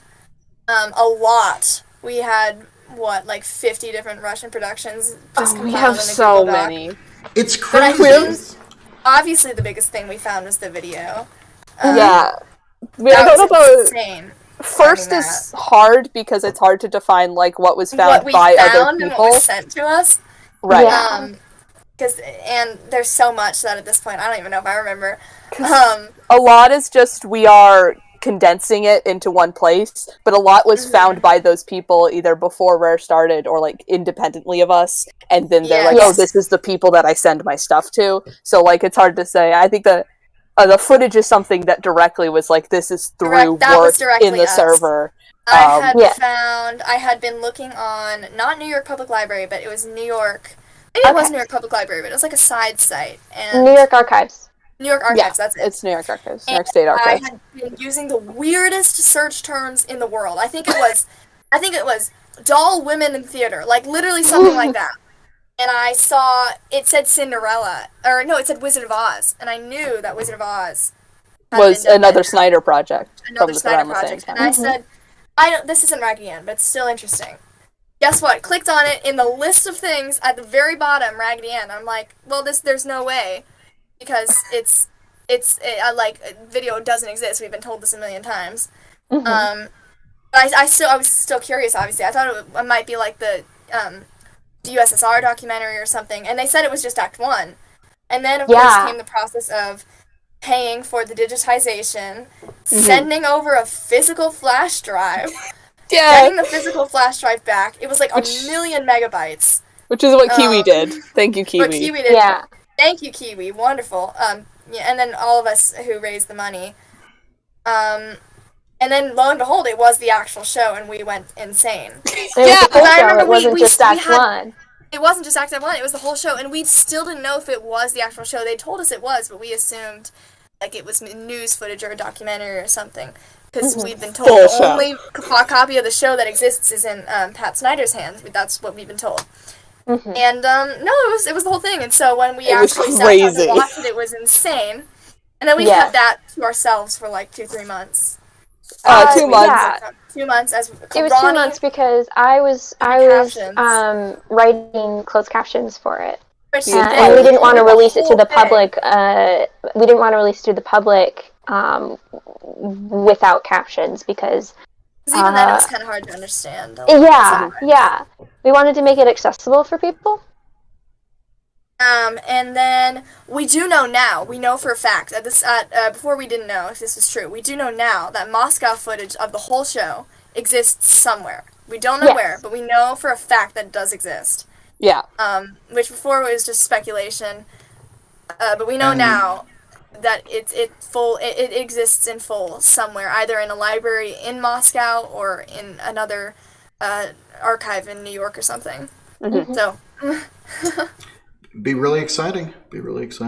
Yeah. And we know that there's a higher quality Broadway rip. We do know. Yeah. We have someone in our server who has higher quality audio from Broadway, and I think it's a slightly different version of the show too, which is really exciting. Right. Yeah, it's a Broadway previews.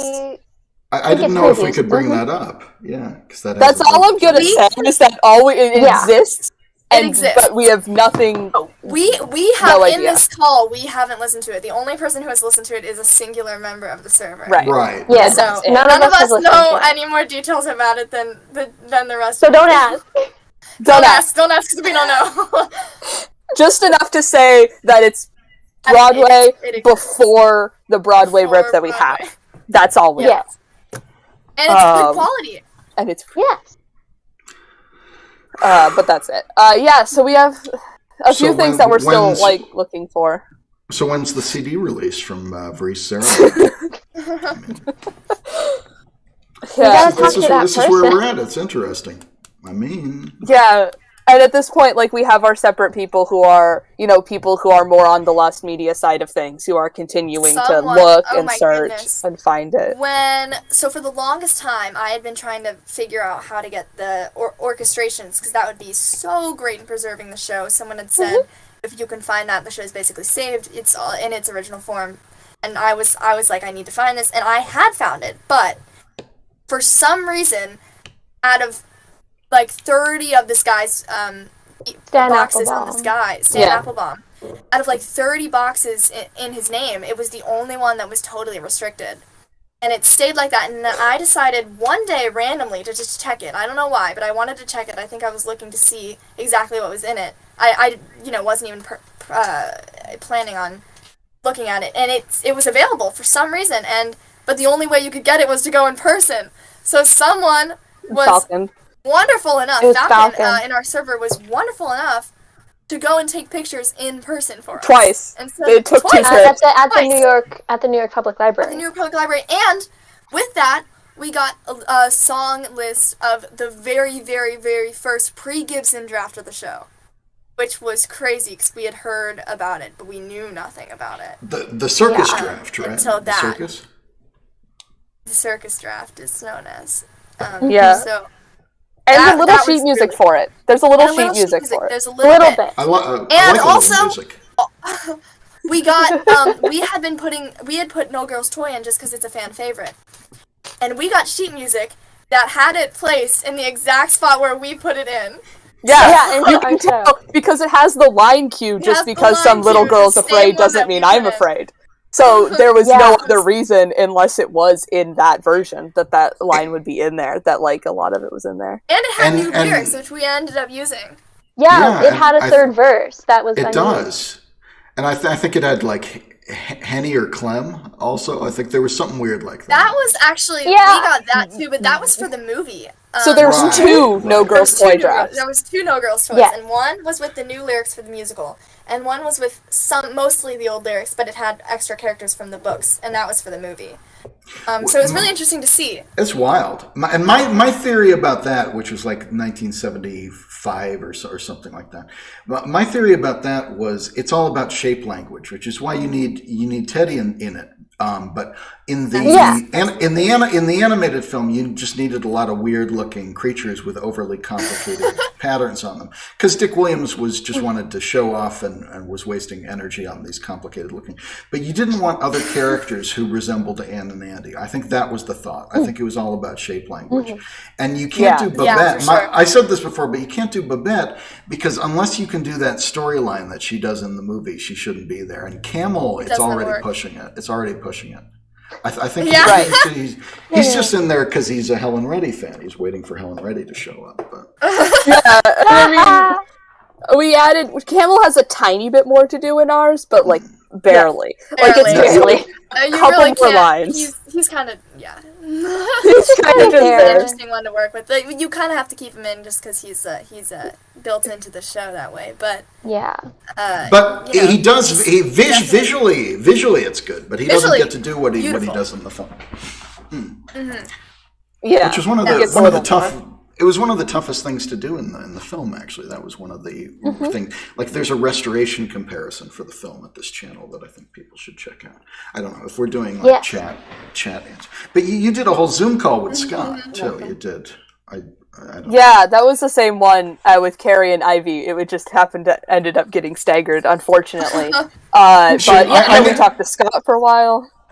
I need to watch this, right? You have a backup of that, right? That I never watched. Maybe I should not actually watch this. Anymore.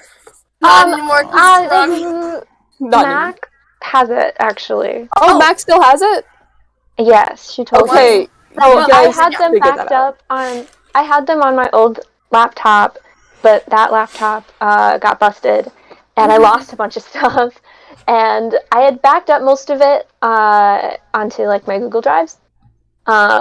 But I didn't back up those Zoom recordings. But Mac has them. I almost deleted the whole Google Doc and the whole Google Drive, and I didn't tell anyone because I didn't want them to freak out. Oh goodness! My Google account got hacked, and I was trying to clear it out and clean up everything. And at one point, I almost. It's okay. We had that. We had that backed up though. We did. But I clicked the delete button, and I almost did delete it. And it was really scary. And it's fine. It didn't. Less for all of our archives and more for the fact that we would have had to go through and let everyone else back in again. It's okay though because it didn't end up happening. That's okay. Anyway, it's I good to almost know that deleted you the have script that. on like 5 separate occasions. It happens so often at this point. Oh, I have it like backed up 3 now. backups of it. Yeah. I keep the script backed up every once in a while. Because it's like a Google Doc, so it's good that you have that. We can get that at least, maybe not in the main archives, but in like the private archives maybe. And Garrett can see that. Garrett can't see that. I don't know. Yeah. I'm around. But that's good that we have that somewhere, because that was fun. I just remembered that there was an Andy party video. I think that was. I don't know if that was the same thing. The Andy party, yes. That's a different thing. Oh, okay, so that was for Raggedy Andy's 100th and something birthday. Right. 101st. So there's the Andy party, which was just more chill and like hanging out with Scott, and then there was the one we did with Scott, Carrie, and Ivy, which ended up like not having them all at the same time. Yeah. But that's the one where like we more genuinely talked about the show and the revival, mostly listening to Carrie tell stories about it. And show off her dog and the tricks that her dogs can do. Yeah. But we will get that. Like out of request for them, it was a little more personal. Yeah. With just the organizers, but I think we can get that for you at least. Yeah, Garrett, you can say that. You're fine here too.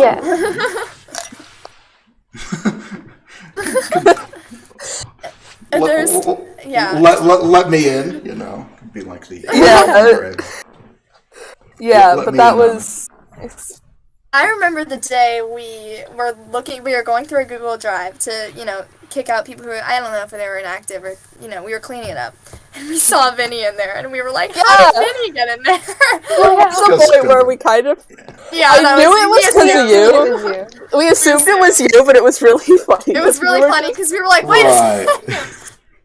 We really just. happened? I mean, like, we knew it was you, but it was still really funny. We were like, why is Vinnie Why in is here? Vinnie here? Has Vinnie been in here just looking at our Vinnie stuff? here the whole time. Anyone? Well, he was rewriting the wiki. He did a good job. He rewrote the Oh, whole he did a thing. wonderful job. Yeah. I Check up on love. that, like, every day. The work I he's love done the is work on beautiful. there. I've read through the progress and the notes and everything while he was working on it too. Like, the wiki is wonderful. I remember finding that, like, just looking up, like, because every once in a while, I have to check back there when I'm working on other wiki sites, smaller wiki sites, and I'm constantly checking the Wikipedia, and I'm like, wait, there's more here now.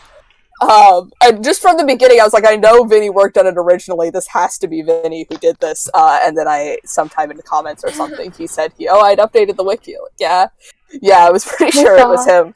But it's wonderful. Like, all of the work that he did to update the Wikipedia, because it's really nice. Because that's what I based the Lost Media Wiki thing off of, is I based it off of the wiki, the full Wikipedia a lot. It brings it full circle because he was. I wanted to let him know because he found this stuff to begin with, and so I wanted to let him know about that. Yeah, and I remember, 2013, but before that, I think he was doing some stuff. So, yeah. Talk to him a little bit. What would be like your dream project that would be Raggedy and wouldn't be Raggedy also? Like, what are your other things that you would love to do? If you could do things. For me, my dream project Raggedy related is probably obviously this, but I think the dream is to get it out of Cincy and get it somehow in New York. That's not super realistic, but that would be fantastic. I think the show could really thrive off Broadway. And non-Raggedy related, a project that I really have been wanting to work on is it's another musical, of course. I have a list, but I have been making little ideas and beginning drafts for musicals for a long time before I even got into Raggedy Ann. So when I got into Raggedy Ann, it was perfect, and it really, goodness, I guess it's gone, but it really, wow, wow, goodness gracious, it inspired me to keep going, and I'm working on a musical with one of my friends right now. I don't know if he's watching, but he is writing a musical about being a stage manager, and I think it's really funny, and I'm doing the music for that. So hopefully that comes to fruition. That's awesome. All right, I guess I'll go. It's Raggedy related. I mean, I'm a props and costume person, so getting to work on getting to at least assistant designer for a production of it. Because I've worked a lot on General D. That's the main thing of it, is to get. Is to get to see, I want the show to succeed, and I really, it's also just really wanting to see some of the work we've done on the script, especially for me around Wolf and General D, because I love them a lot. And, being very attached to Gibson's idea of them and getting to see them in a way that was closer to what he intended, which you don't get to see very much, even in Paul. Non-Raggedy related is harder. I really want to do puppets for something. I don't know, though. Oh, I'd love to do puppets for something. I'm working on a script for a play version of Mark Twain's Mysterious Stranger, which is a very strange, esoteric show that is in progress. Yeah. And then I also have, someday, I want to direct a postmodernist version of Man of La Mancha. Although I don't direct much, so who knows? I'll say my stuff now. So for Raggedy, again, on the show that we want to produce, our own production, I would like to do makeup because that's my interest. And I've already started designing makeup for the characters. I've done Wolf because his original makeup is like borderline problematic. It's just brown. No, I hear you. They just painted his face brown, which is not great. I understand why they did it. I think it's because they wanted to match the color of the leather on his gloves to his face. Which, And of his hair. Sure. And his hair. But I was like, you can't just paint a man's face brown. That's not okay. So I designed something more dog-like, it's inspired by Cats, the musical makeup. Because I am a very big fan of the musical Cats. It'd be dogs. Dogs. But I designed a new makeup for Wolf, and then I also designed makeup for Teddy. Which I love. That's in my brain all the time. And then I have ideas for Baby because I feel like she should look more like a doll. And I have an idea of painting a crack across her face to make it seem like why she was discarded. Because we have our whole little headcanon backstories for all the characters, and Baby was discarded. Like Papa found her in the trash, basically, and brought her home. Depression, and I think this is kind of part headcanon, but I think it was kind of implied with Gibson's original script and the setting and everything. It's a little shack by the Hudson, which sounds a lot like what are they called again? You guys Hooverville. Yeah. And, well, very much. That's where Gibson grew up. He grew up in the Bronx during the Great Depression, so it feels very much like right that the story takes place during that time, and then it would make sense why Papa can't afford the medical bills and all the dreariness of their house, and he's to support Taylor. The tension in the relationship, a lot of things. A lot of things. It fits well. Yes. But yeah, makeup. Yeah. For Baby, I have an idea of painting a crack across her face. Sure. Because she was discarded. I haven't fleshed that one out yet. As a kid, I think my sister had one of those antique dolls. Yeah, like a Bobette or a Baby. Yeah. Our baby doll is a composition doll. So she's not like porcelain. She's made out of wood. Of course, on stage she's plastic, so she doesn't break. Right? Yeah. The prop itself, will be plastic, but in canon, she's a composition doll, so she's made out of wood. Okay. Anyway. I also have ideas for the Shooting Star and for Comet, which is our version of Papa, who shows up in the Something in the Air sequence. I've got lots of fun ideas for makeup.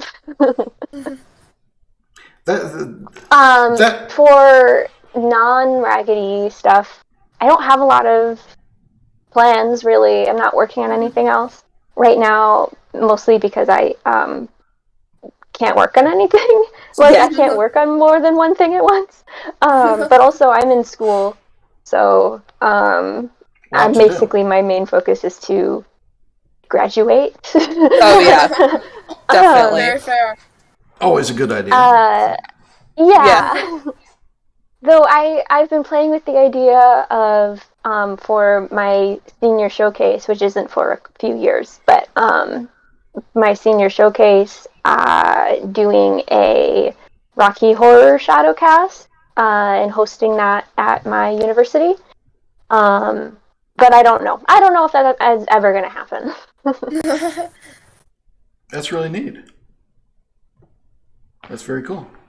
So rehearsals start Monday for the Broadway Rag Dolly Revival. Everyone get over here. Lin-Manuel Miranda is attached, but not to the production. No, Okay, he's- so he's fun just- fact. This is a fun fact and really funny, actually. Okay. Andy Blankenbuehler is my family friend. There's that. There's also Yeah. a small show that I've been following. Dave Malloy's "Don't Stop Me" recently did a production at the Manhattan School of Music, and Lin-Manuel Miranda came to it. Like it's this little production. I mean, Dave Malloy and Krista Knight have been working on it for a few years now. It's like kind of it's their pet project. And of course Lin knows Dave Malloy. They were on Broadway at the same time. Like it makes sense. But it's funny that he just came to this little show at the Manhattan That's so School cool. of Music, and like all the cast's socials are just filled with them taking pictures of like Lynn's here. That's so funny. Yeah. New York Magic. Seriously though, on a more serious, realistic note, it's really cool because to be at least in the city I'm in, because I have so many wonderful resources for performing arts. I have, of course, there's Ohio Arts Wave, which is great on funding like small artists trying to make new shows in musical arts. It's beautiful, and there are wonderful theaters around here that would be more than willing to collaborate, and wonderful there's puppet shops around here. Like there's everything you can imagine. I'm surrounded by, so it's wonderful that I'm so lucky I have all the resources to make a really good show. So that's what's been keeping me hopeful. I'm really lucky to be where I am, and I think the sooner we get seriously the ball rolling, I think it's gonna start becoming very real very soon. Well, there is some stuff. I mean, your family has been getting the ball rolling in a number of ways. Yes. That maybe one shouldn't talk about, but like there are plans, there are things afoot, which I hope become a whole thing. I hope like this is exciting. It's just wild to me that there's like cosplay and there's costumes for something which isn't a production yet. It doesn't even exist. It's like you guys gotta do it. And like you've done a table read. I think we it's like a pilot. It's going to series. Yeah. It's they like half cosplay, half like prototype for stuff. Yeah. Right. It's really cool. Like mine's It's high quality. I'm impressed. Have you gotten a chance to listen? To the table read, I was gonna do it. I was gonna do it last night, but I'm exhausted. Oh, Garrett, it's cutting a little bit. Give it a sec. Yeah. Can't hear you. Just give it a sec. It'll come. Okay, back. it's working now. Yeah, it's working. we're good. I think it's good now. I was gonna listen. I was gonna listen to the. I was going to listen to the table read, but I was going to do it last night while I was working, and I was just too exhausted. Like I've had a problem with I've had a real problem with burnout this last year or so, and I've not been I've lost whole months where I'm just like not all there, but I've been okay lately. But like I was not feeling great last night, and I didn't actually get anything done yesterday. But That's okay. But I had to do this. But yeah, I was planning to. I did download it. I did figure out where it was. Vinnie It's really nice to see the fandom so interested. Vinnie did listen to it. Yeah, I'm surprised Vinnie listened to it. I didn't. That made me really I didn't consider that. I knew he was in the drive, but I didn't consider the fact that it was in the drive meant he could find it and listen to it, which is just funny to me. That he would go out of his way to listen to it. Wonderful. I got really good feedback from that. I haven't heard from Vinnie since then, too. I hope he's all right, and we might need to help him out. I don't know, or somebody might need to help him out. I don't know if I can help him out.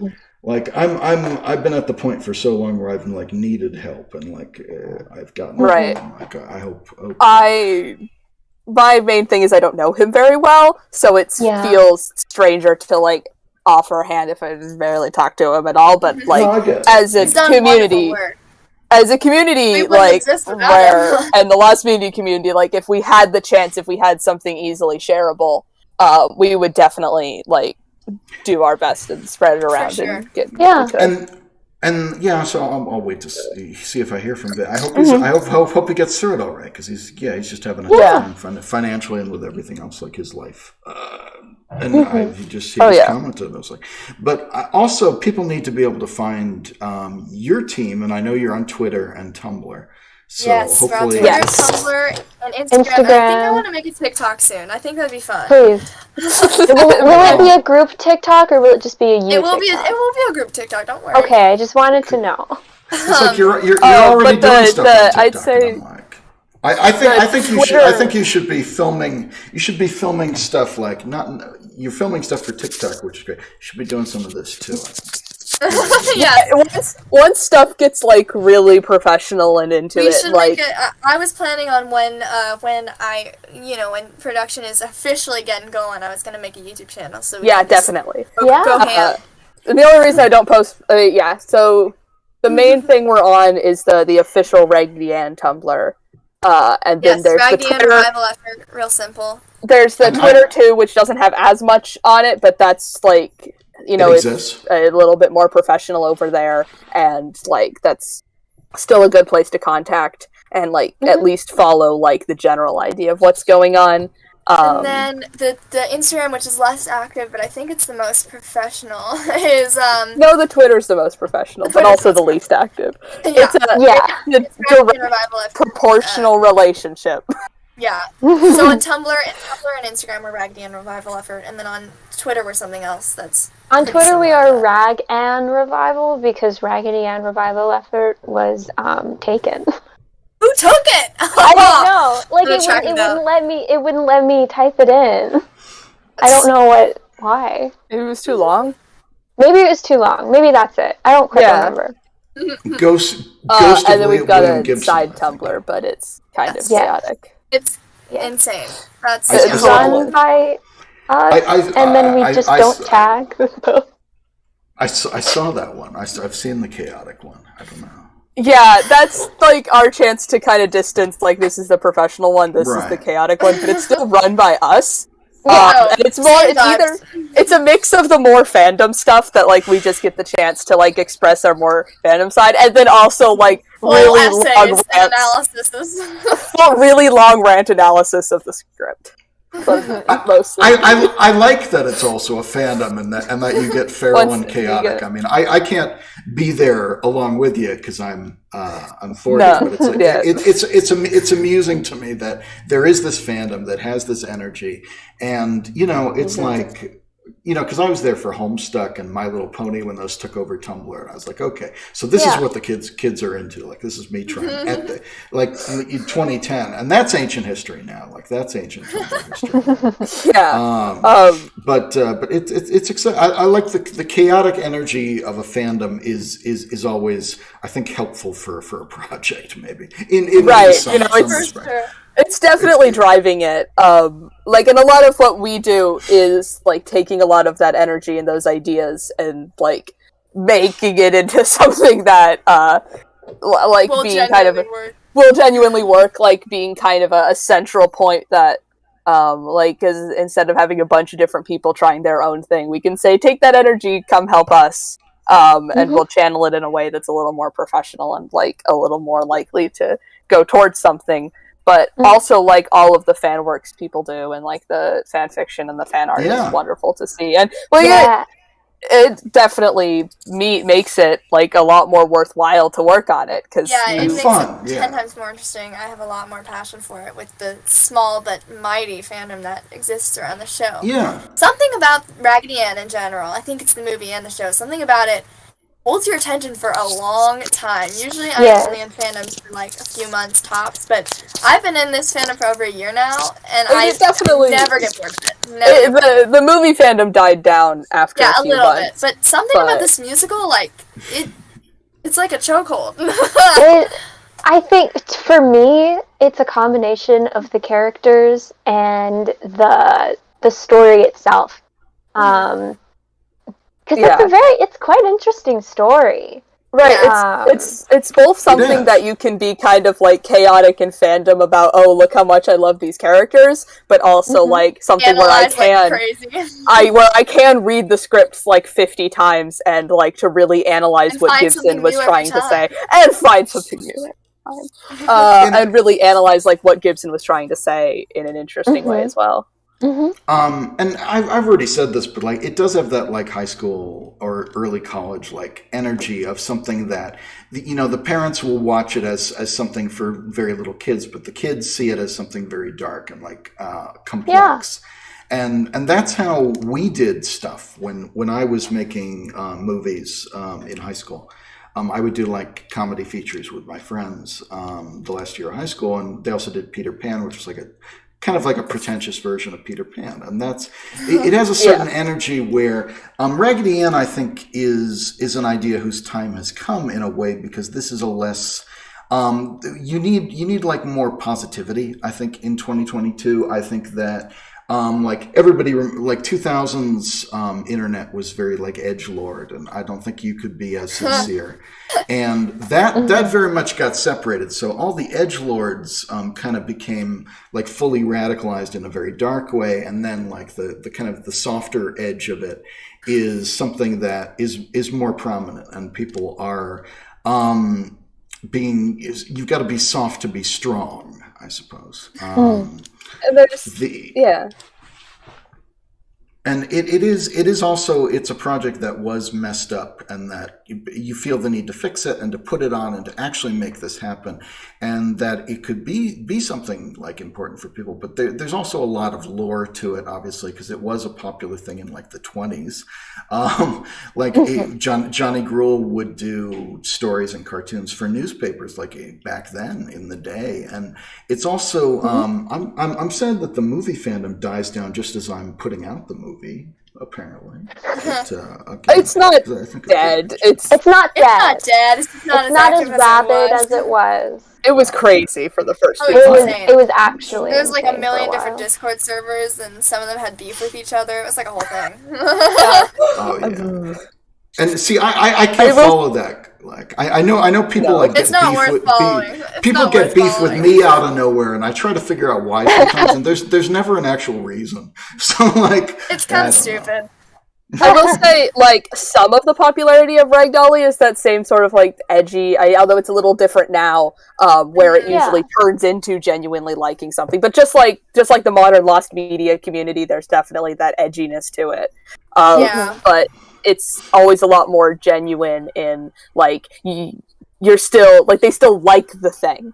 Like a lot of it is like you get into it and there's a lot of like a scandal and melodrama always, of course, in the lost media about what's dark and what got canceled off the TV and what got canceled off Broadway. But at least now there usually like is that genuine aspect to it underneath that.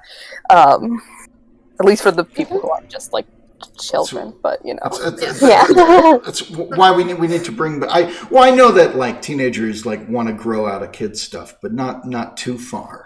So I think it's at a good midpoint. We need to bring back like the Muppets fandom properly, but I don't think the Muppets fandom went away. We need to bring it back.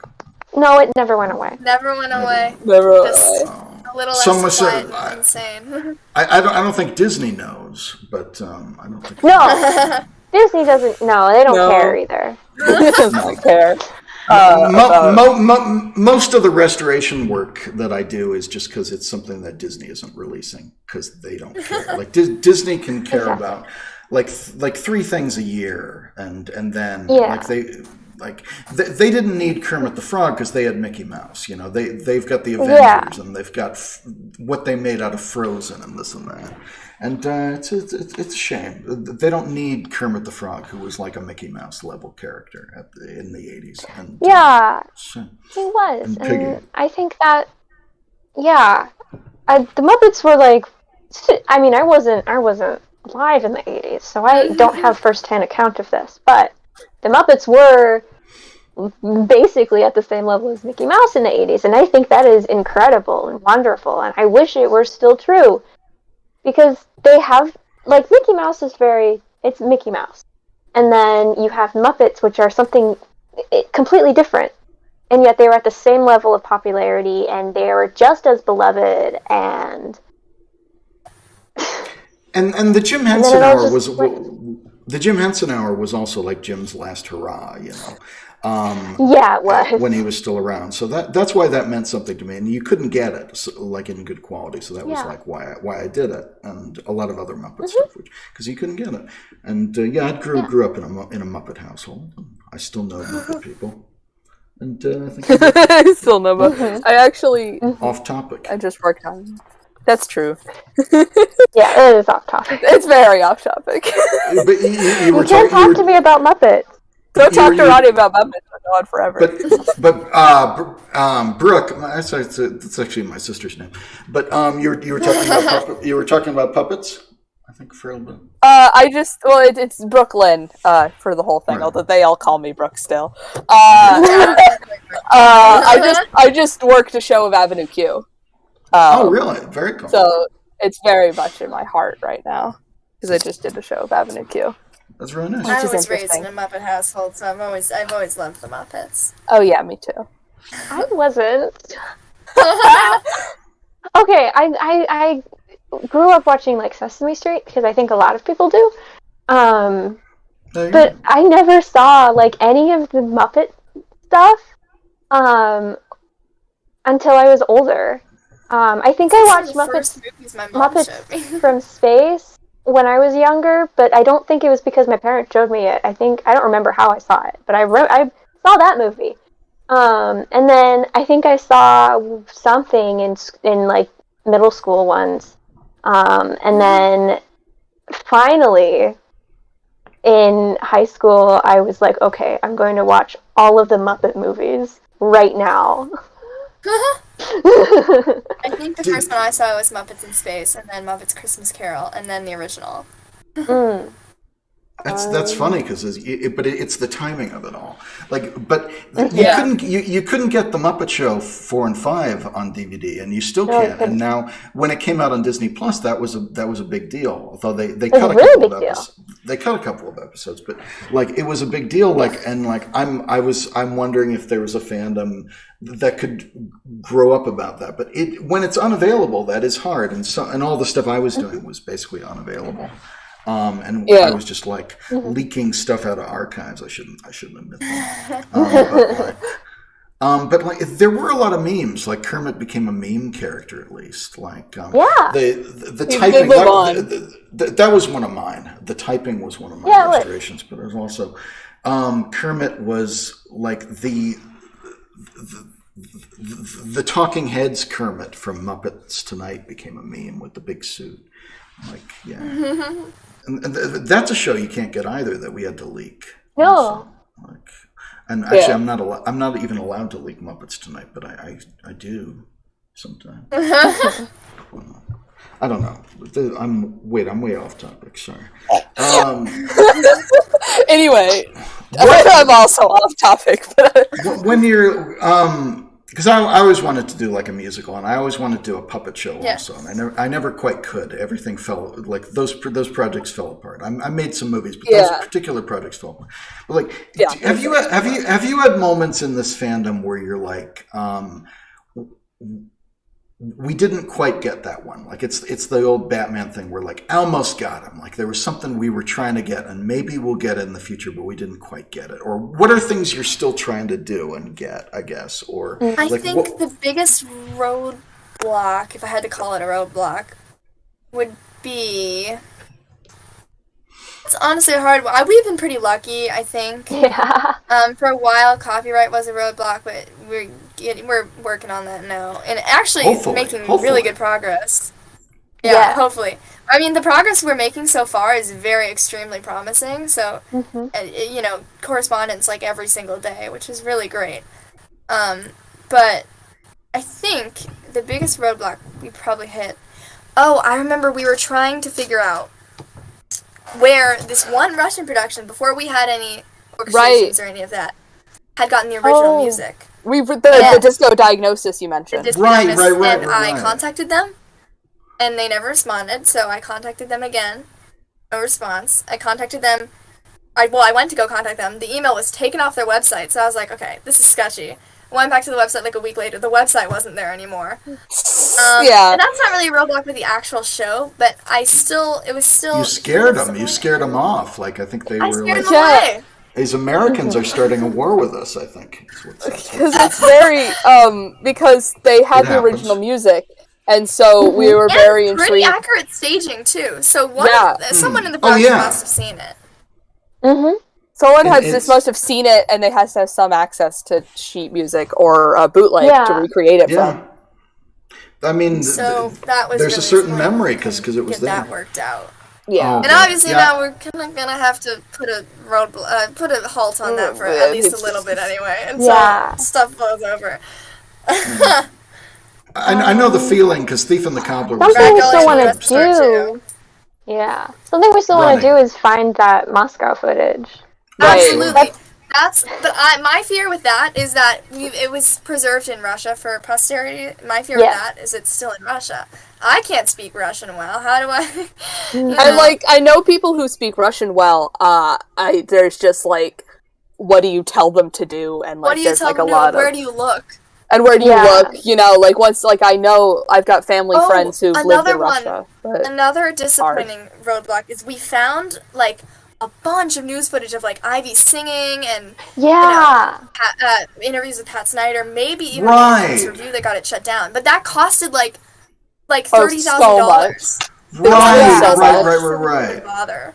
Wasn't that from Getty or something one like sec, that? you got cut out a little bit at the beginning of your sentence. Wasn't that from Getty or something like that?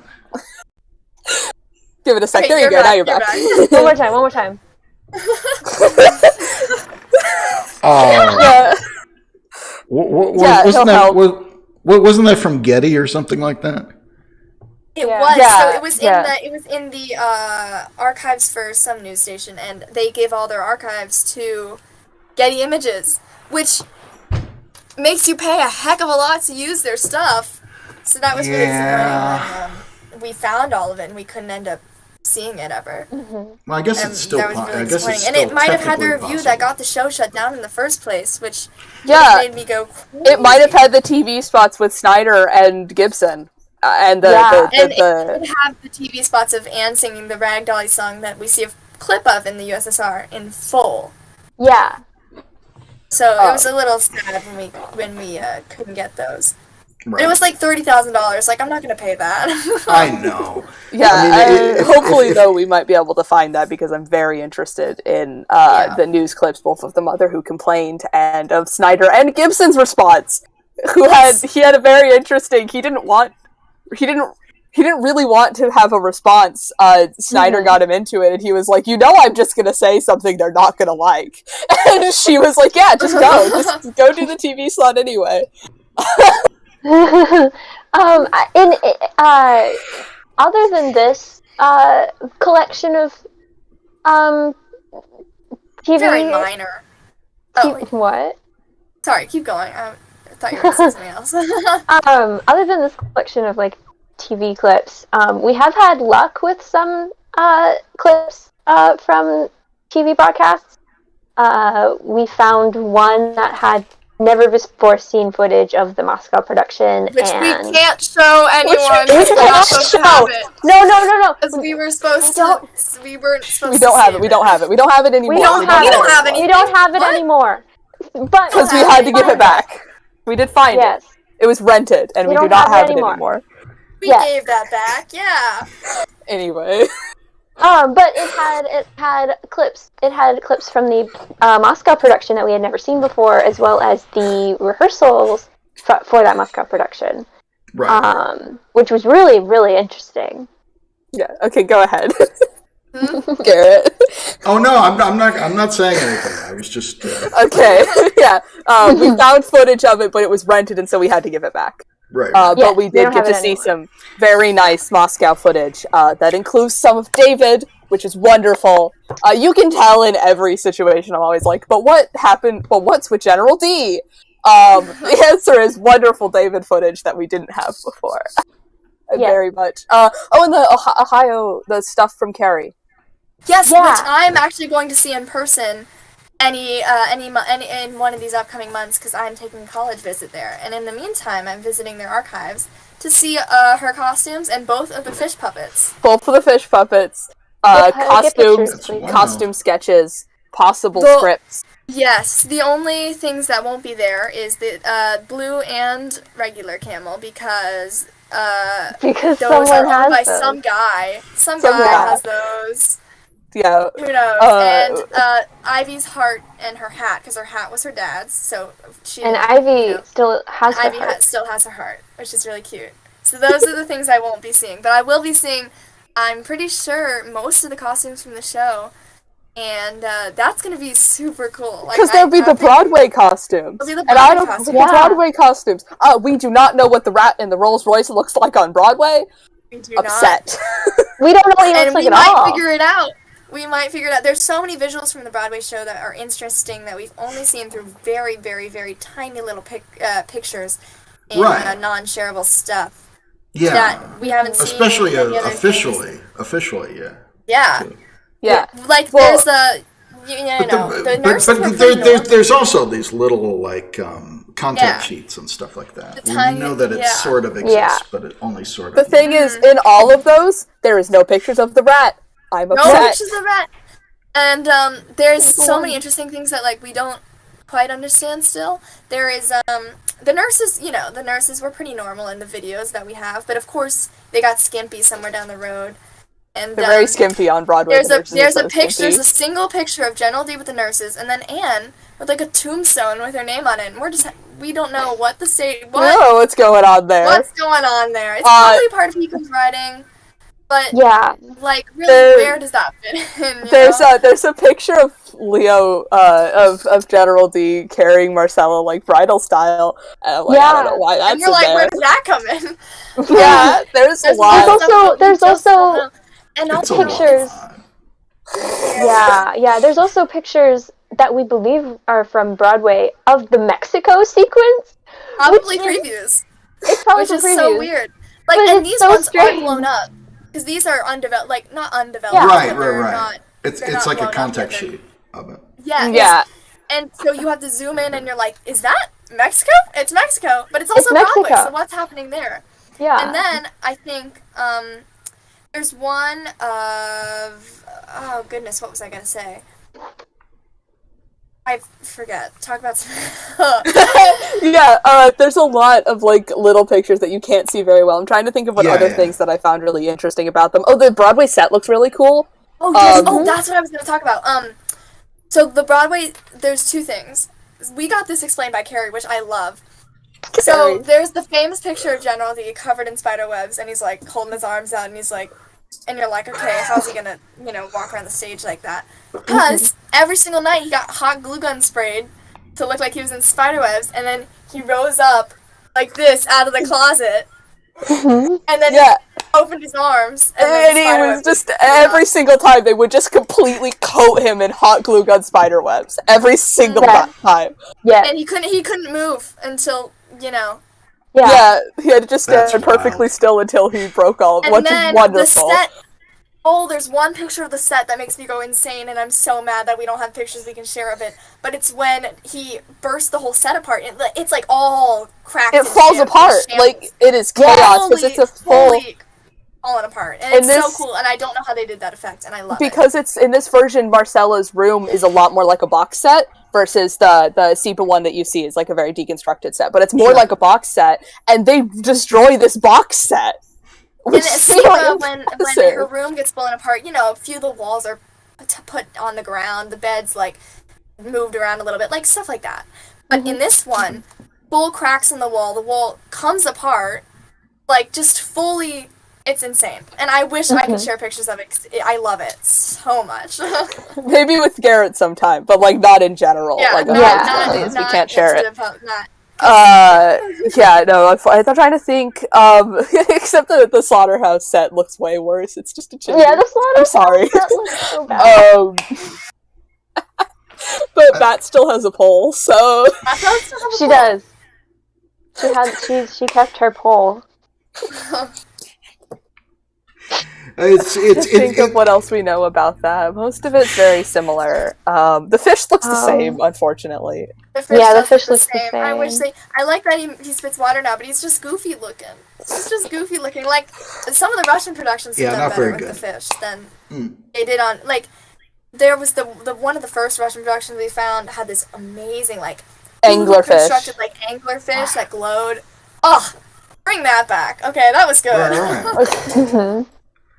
I always think it should look like Baron Munchausen, either the Gilliam or the old, like, I think Czech movie that was before. Yeah, just something, and it should be larger than life and terrifying, and I think that, this Russian production, it was two-dimensional, but, like, very much the size of it, it's like 8 feet by 12 feet. It's huge. Yeah. It's two-dimensional, but it's huge, and it glows, and so it really gets, even if you can't really see it very well, even if it's not, like, even if it is just a picture, it still, like, gets the effect across a lot better because it's that big.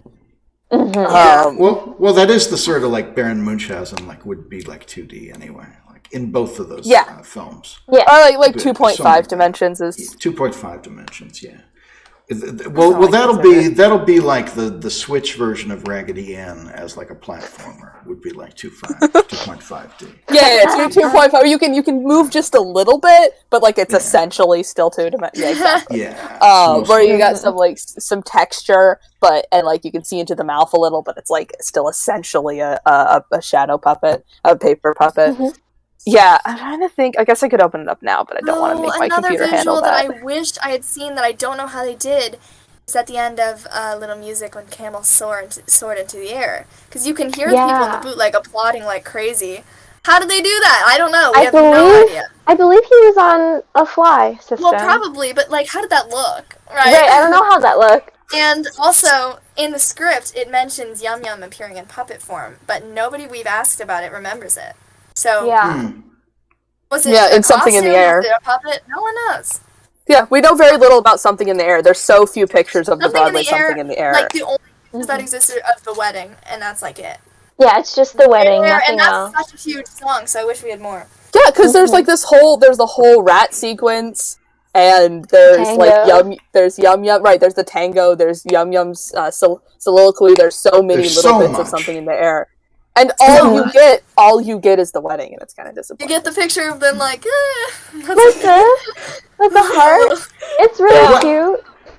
What really got to me about... Oh, actually, I'll take a break because my battery's off, so you can go. But I was going to say that at the end of the Isipa video, they all...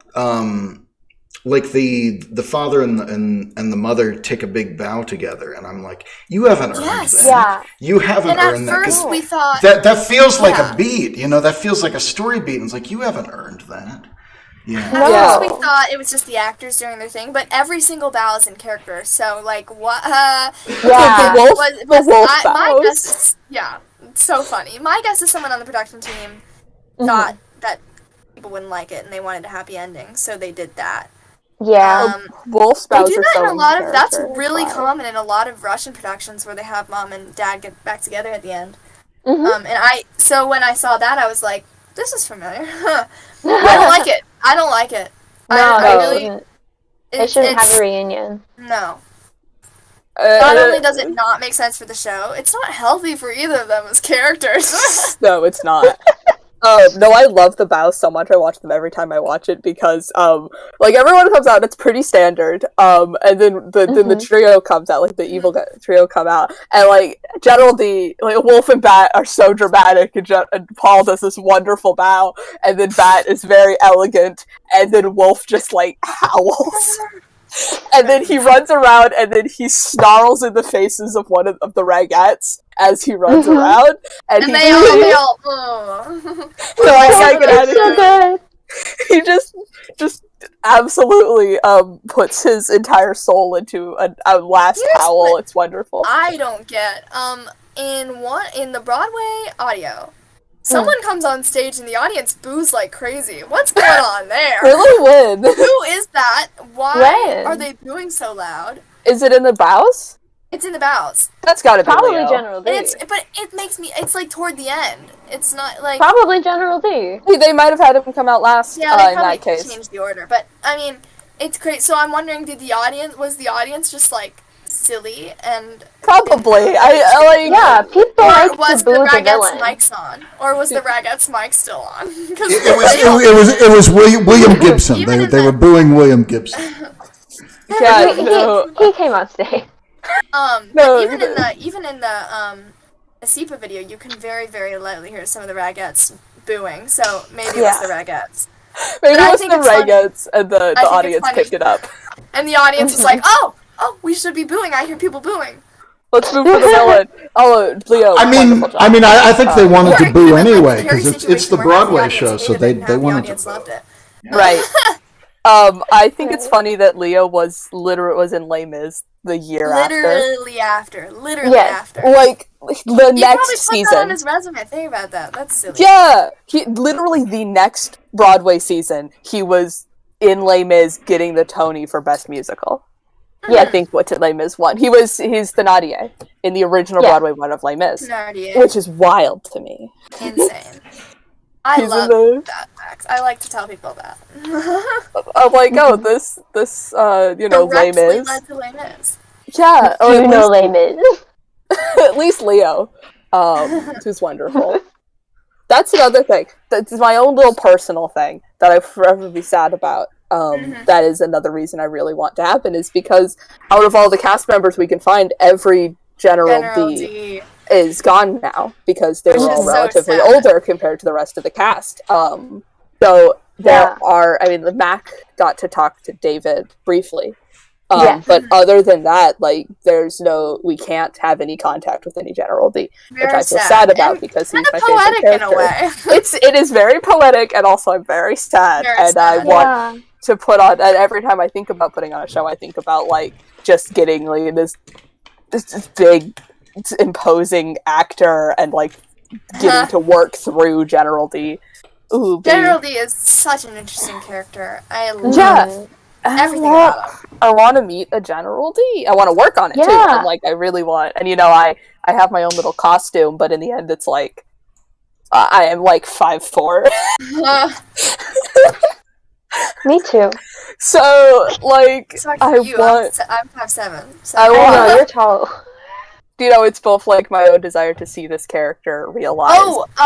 Someone said, talk about the new... Oh, Mac said, talk about the new witch scene. I am so down to talk about the new witch scene. I have to go in 5 minutes, but I can try. Okay, yeah, fast. Just like that talk was really fast. the Okay, hardest thing in the world. That's I don't know, forever man. to get right. Bat's death is still killing me. That stuff is so hard, but I think the witch scene is what stumped me the most. Because of course you have to rewrite everything about the witch so that people aren't like totally shocked and hating on you because there's like a literal noose in the show. So you have to rewrite all that.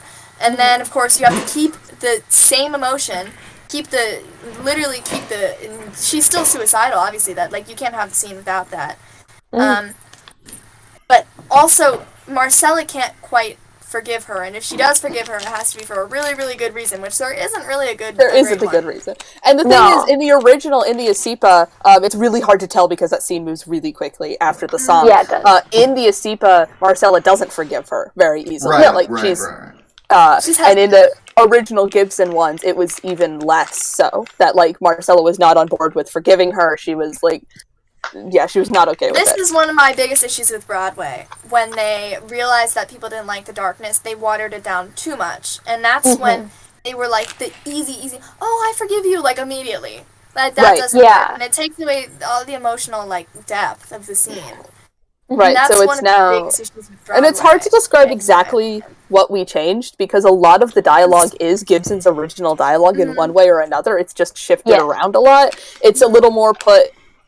front and center, like actually talking a little bit more about her backstory and like the reason that she left, and Papa and Mommy's relationship, and not just being like, oh, I'm suicidal, it's hysterical, which it feels a little bit. And Gibson himself called it a farce, so he knew what he was doing.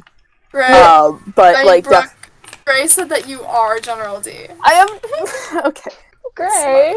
Gray, how could you? Anyway, so like.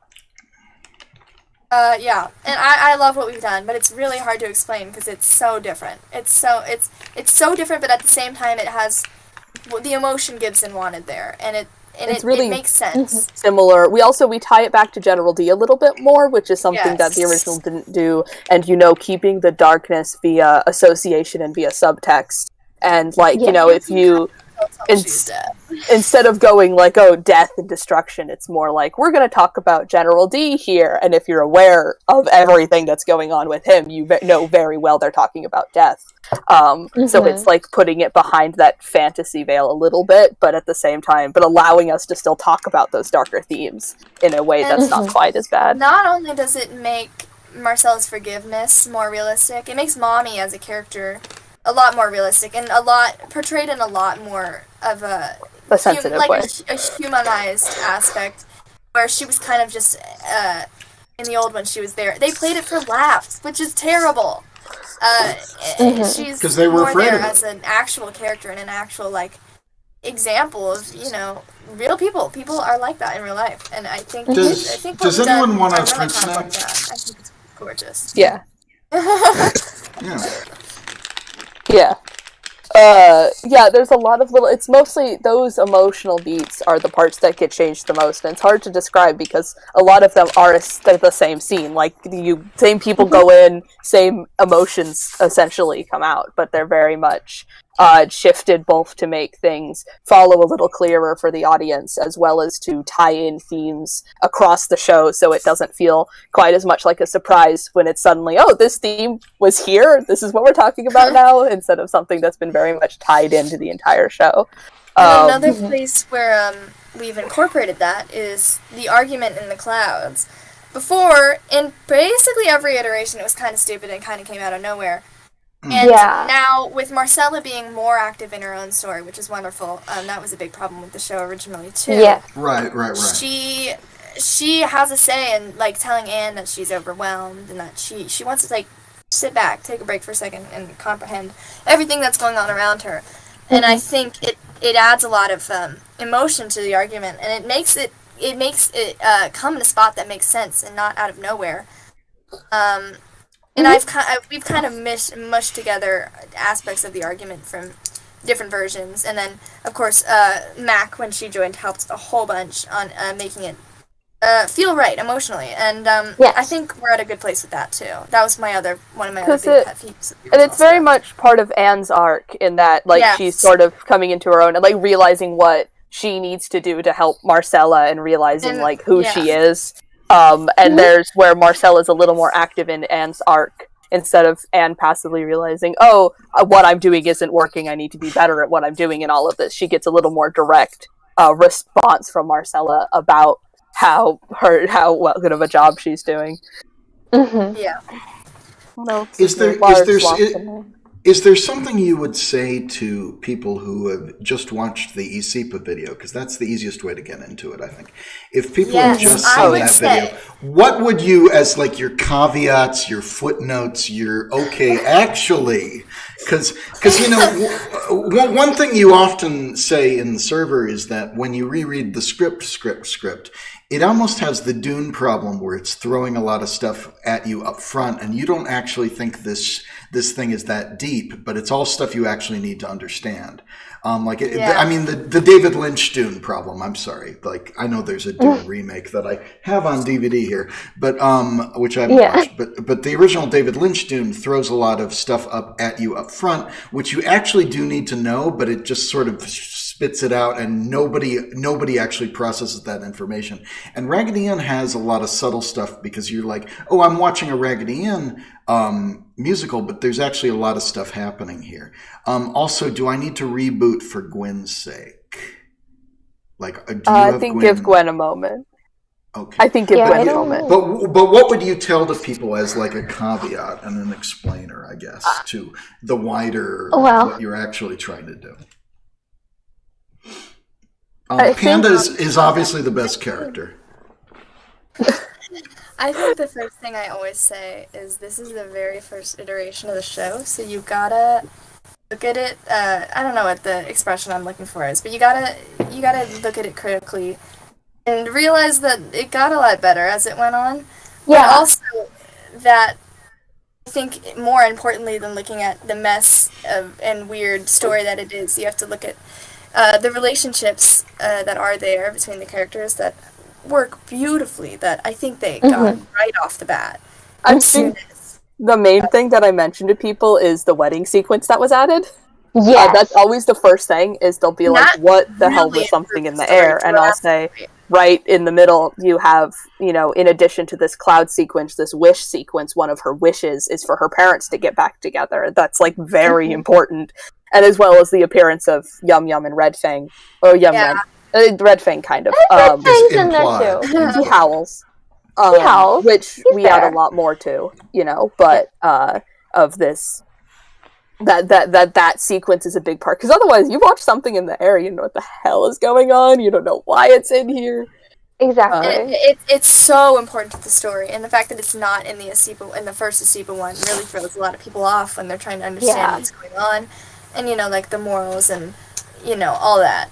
So I think explaining that there's more aspects to the show that came later down the road drastically improve it is always my first priority.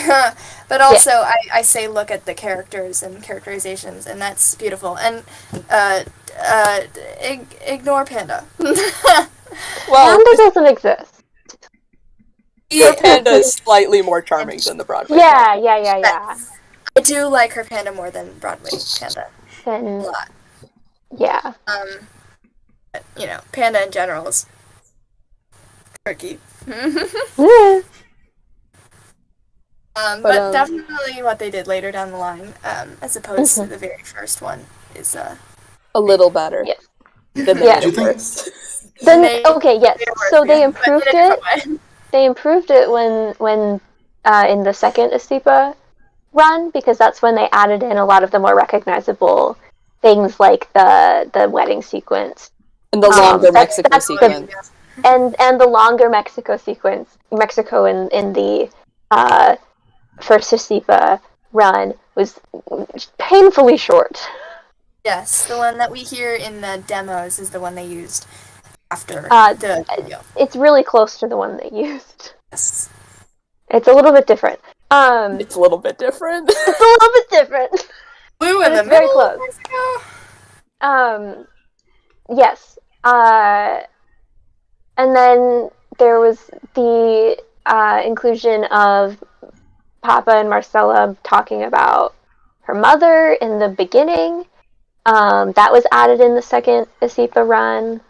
And like the rat and the Rolls Royce, I think, was added in that beginning part. Yeah, but you need to leave.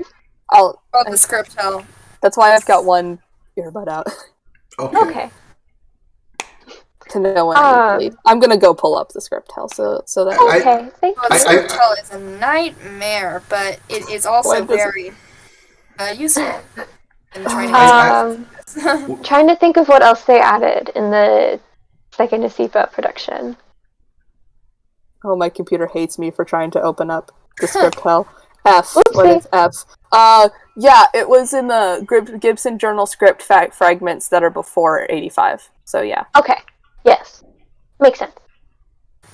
That was probably that or Moscow or something. Maybe even Kennedy Center, I think, was definitely one of the best iterations of the show. And it's one that we can't see, which is... Kennedy Center had Mexico Blue, so I wouldn't say that. No, so Kennedy Center had Mexico Blue. Mexico Blue, I below. Those of you who don't know what Mexico Blue is, they put blue in the middle of Mexico. The middle of Mexico, and then they sing blue, and then they keep singing Mexico afterwards. Yeah. So you know the point in Mexico where they talk about Camel? Where he's like, oh, like, I'm useless. Then fully transitions into blue. Mexico to sing blue. Mm-hmm. And then it fully goes back to the last verse of Mexico. Not even the last verse, it's the "and here we go." Like, that's so bad. Someone asked, is there any footage or audio of the second Asipa version? No, but the demos are technically the second Asipa production. You think. It's so confusing. The demo recordings that you can find of the soundtrack That's the closest. So, like, close. Which was the clearest audio for a while. Yeah. See, the demos are tricky because people said that they were given out at the door at the second ASIPA run, but people also say they were made as demos for Broadway to, like, promote the show to get it on Broadway. But they weren't. But the lyrics are also a mix between what's on Broadway and what's literally in one of the earliest versions of the show that exists. It's wild. So we have no clue, but we're assuming it's closer to second ASIPA. Because it's that cast as well. It's that cast. Minus a few people. Minus Tom. It's like well, Tom doesn't sing. He deserves to, but he doesn't sing. Also, there are a few characters that are like anomalies. They just don't have their regular actors, like Marcella. And I knew that she was a kid, and they might have done it while she was in school or something. That's my guess. And I think Papa is played by one of the ensemble members in the demos, yes. But we don't really know. It's the demo recordings are an anomaly, really. It's very strange. Ivy says that she was recording the demos with Trisha Brooks, the original Marcella. It's not her. So it sounds like it sounds like Beth Austin. Beth Austin. Yeah, that's our guess. Our guess is Beth Austin. Which is it's interesting. Not really Ivy Austin in any way. No, it's no relation. Keep Austin weird, I think. Yeah. The demo tapes are strange. Yes. Confuse me and hurt my head. By the way, researching The Thief and the Cobbler was exactly like this, where whenever you find out anything, it just raises so much more questions that I can't actually answer. What you originally asked. And there's something in the description here. I've got my archive. I should put all your links too. You should send me. But like my archive, I did upload the Thief and the Cobbler scrapbook, which was all the research I did from 2008 to 2013, and it's a massive amount of stuff. And I did put Raggedy Ann stuff in there as well. But it was just a massive amount of research, and it just got more confusing as we went, like all the time. Because The Thief and the Cobbler was several different films as it went on. And so anytime we'd find out something, it would just open up a whole new line of inquiry and can of worms. And it's just like, whoa. And after a while, it's just like, okay, it's just complicated. But yeah, I get it. Yeah. What I'm trying to say is I get it. I understand the confusion of like knowing more actually makes it more complicated. Because like, okay, it's if it was well documented, this is simple, but it's not. You're the ones documenting it, you know. But, it gets even worse with the orchestrations, because as far as we know, the orchestrations don't match up with the scripts, because like the people copying it over were not looking at the scripts probably, or like looking at the wrong scripts. So like the orchestrations aren't even on my timeline, because I'm like, I can't deal with like all of the ways that everything is different. I'm like, I'm pretty sure, see, we know that the orchestrations generally were recorded around the time of the Kennedy Center production, but as far as like when that version of the song was actually written, we don't know, because they can never keep the lyrics straight. And because they used a lot of the orchestrations that they used for later productions were from earlier productions, just with like handwritten notes or whatever, whenever there was a change. And also, this is really annoying, there's some orchestrations that say like, look at last version or whatever, which we don't have. Yeah, we don't have the previous version. So, but what can you do? We have them in most of their entirety, which is good enough for me. Just like big bits of like Mexico, I think. Yeah, like the whole second half of Mexico we don't have, because it was like, look at the previous version. I also think that the anything that's like sheet music is small. Something that you could distribute.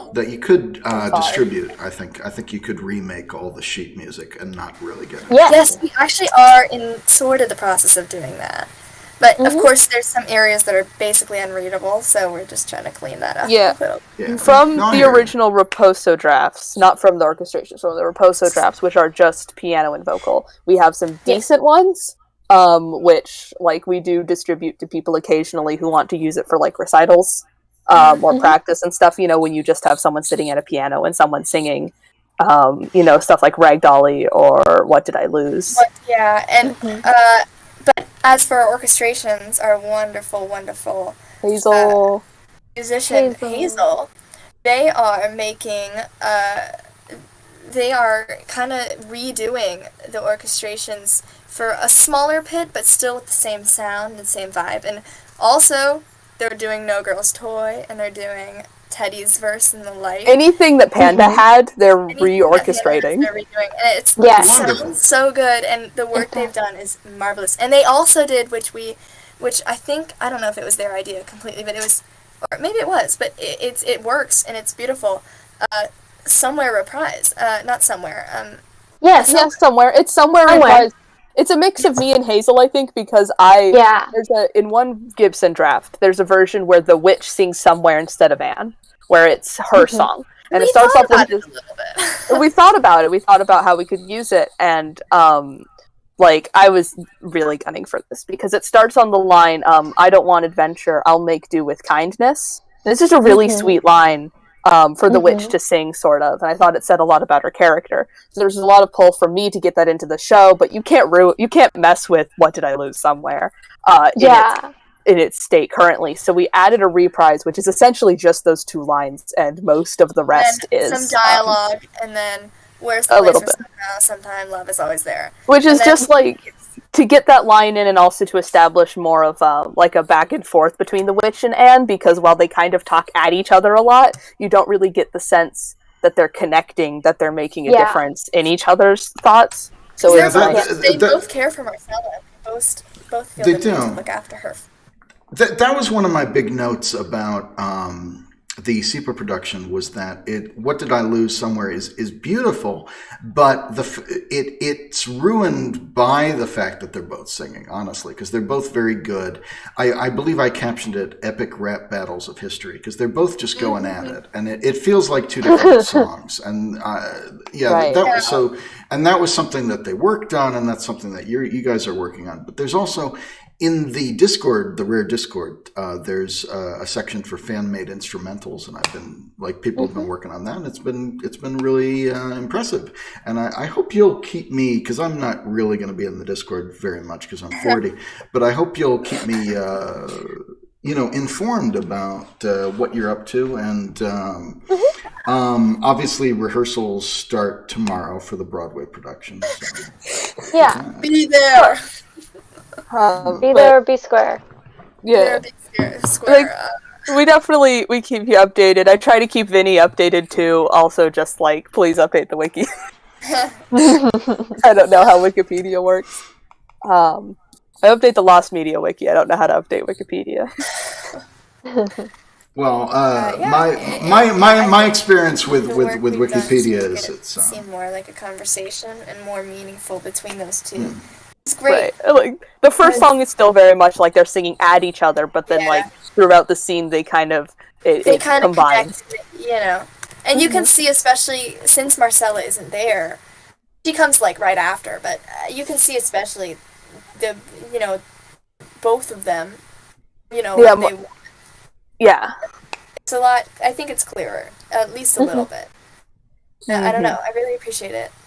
Yeah, Marcella in our version doesn't come in until after What Did I Lose Somewhere, so it kind of becomes more about, for the witch, it's more about her idea of Marcella as a baby. Baby is a little more present in that scene. She hasn't seen her again yet. So it's more about her idea of the child she had, and then it's about them both wanting to take care of Marcella in a way. Yeah, for Anne, it's Marcella now, and it's kind of both of them feeling like they can't, almost. It's really sweet. Yeah.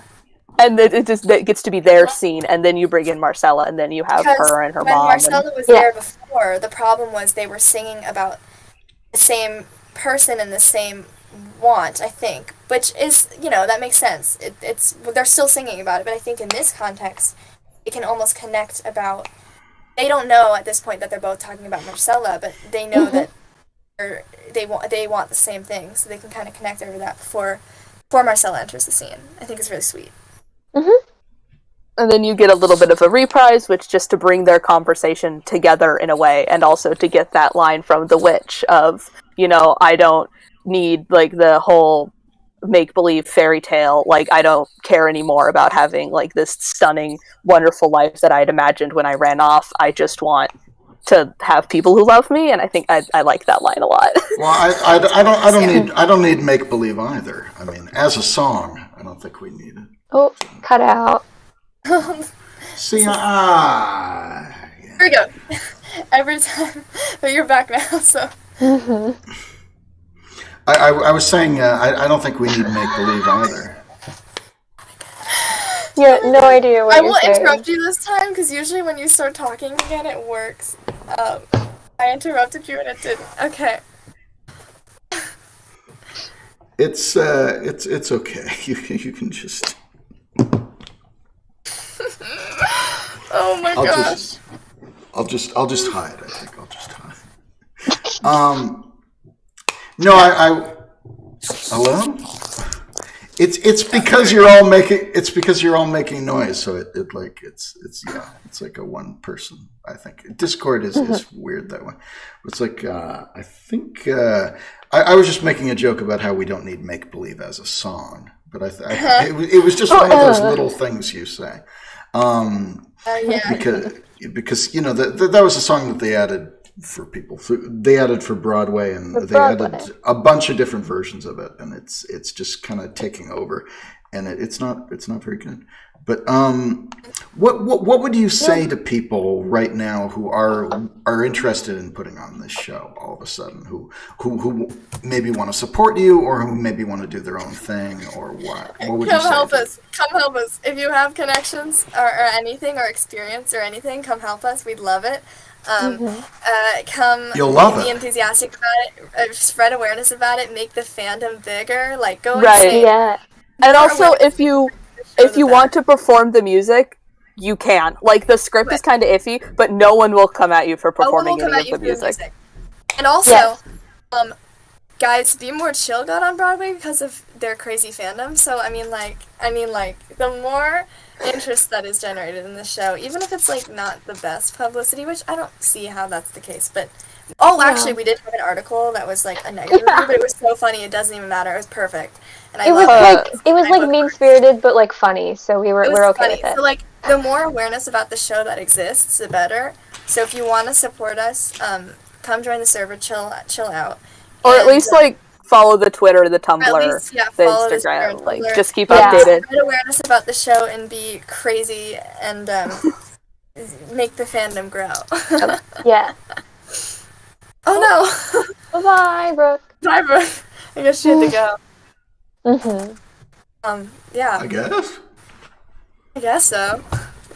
That's what she does. She just leaves without telling anyone.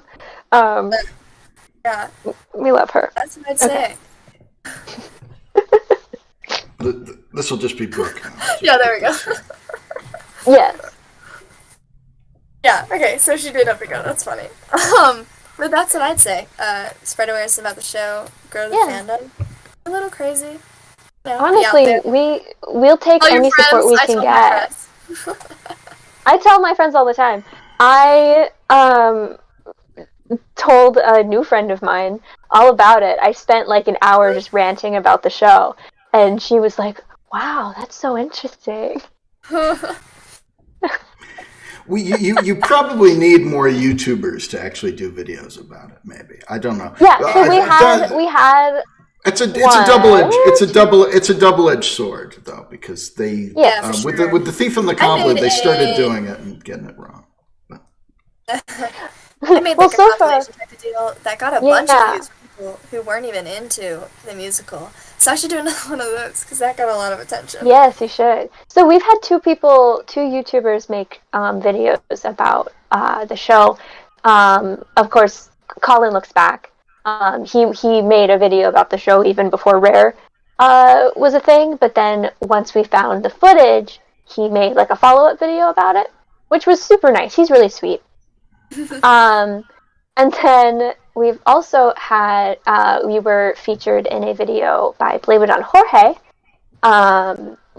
his most recent top 10 lost footage or lost media Finds. Found in 2021. 2020. Yeah. And we were featured in that video, which was really, really cool.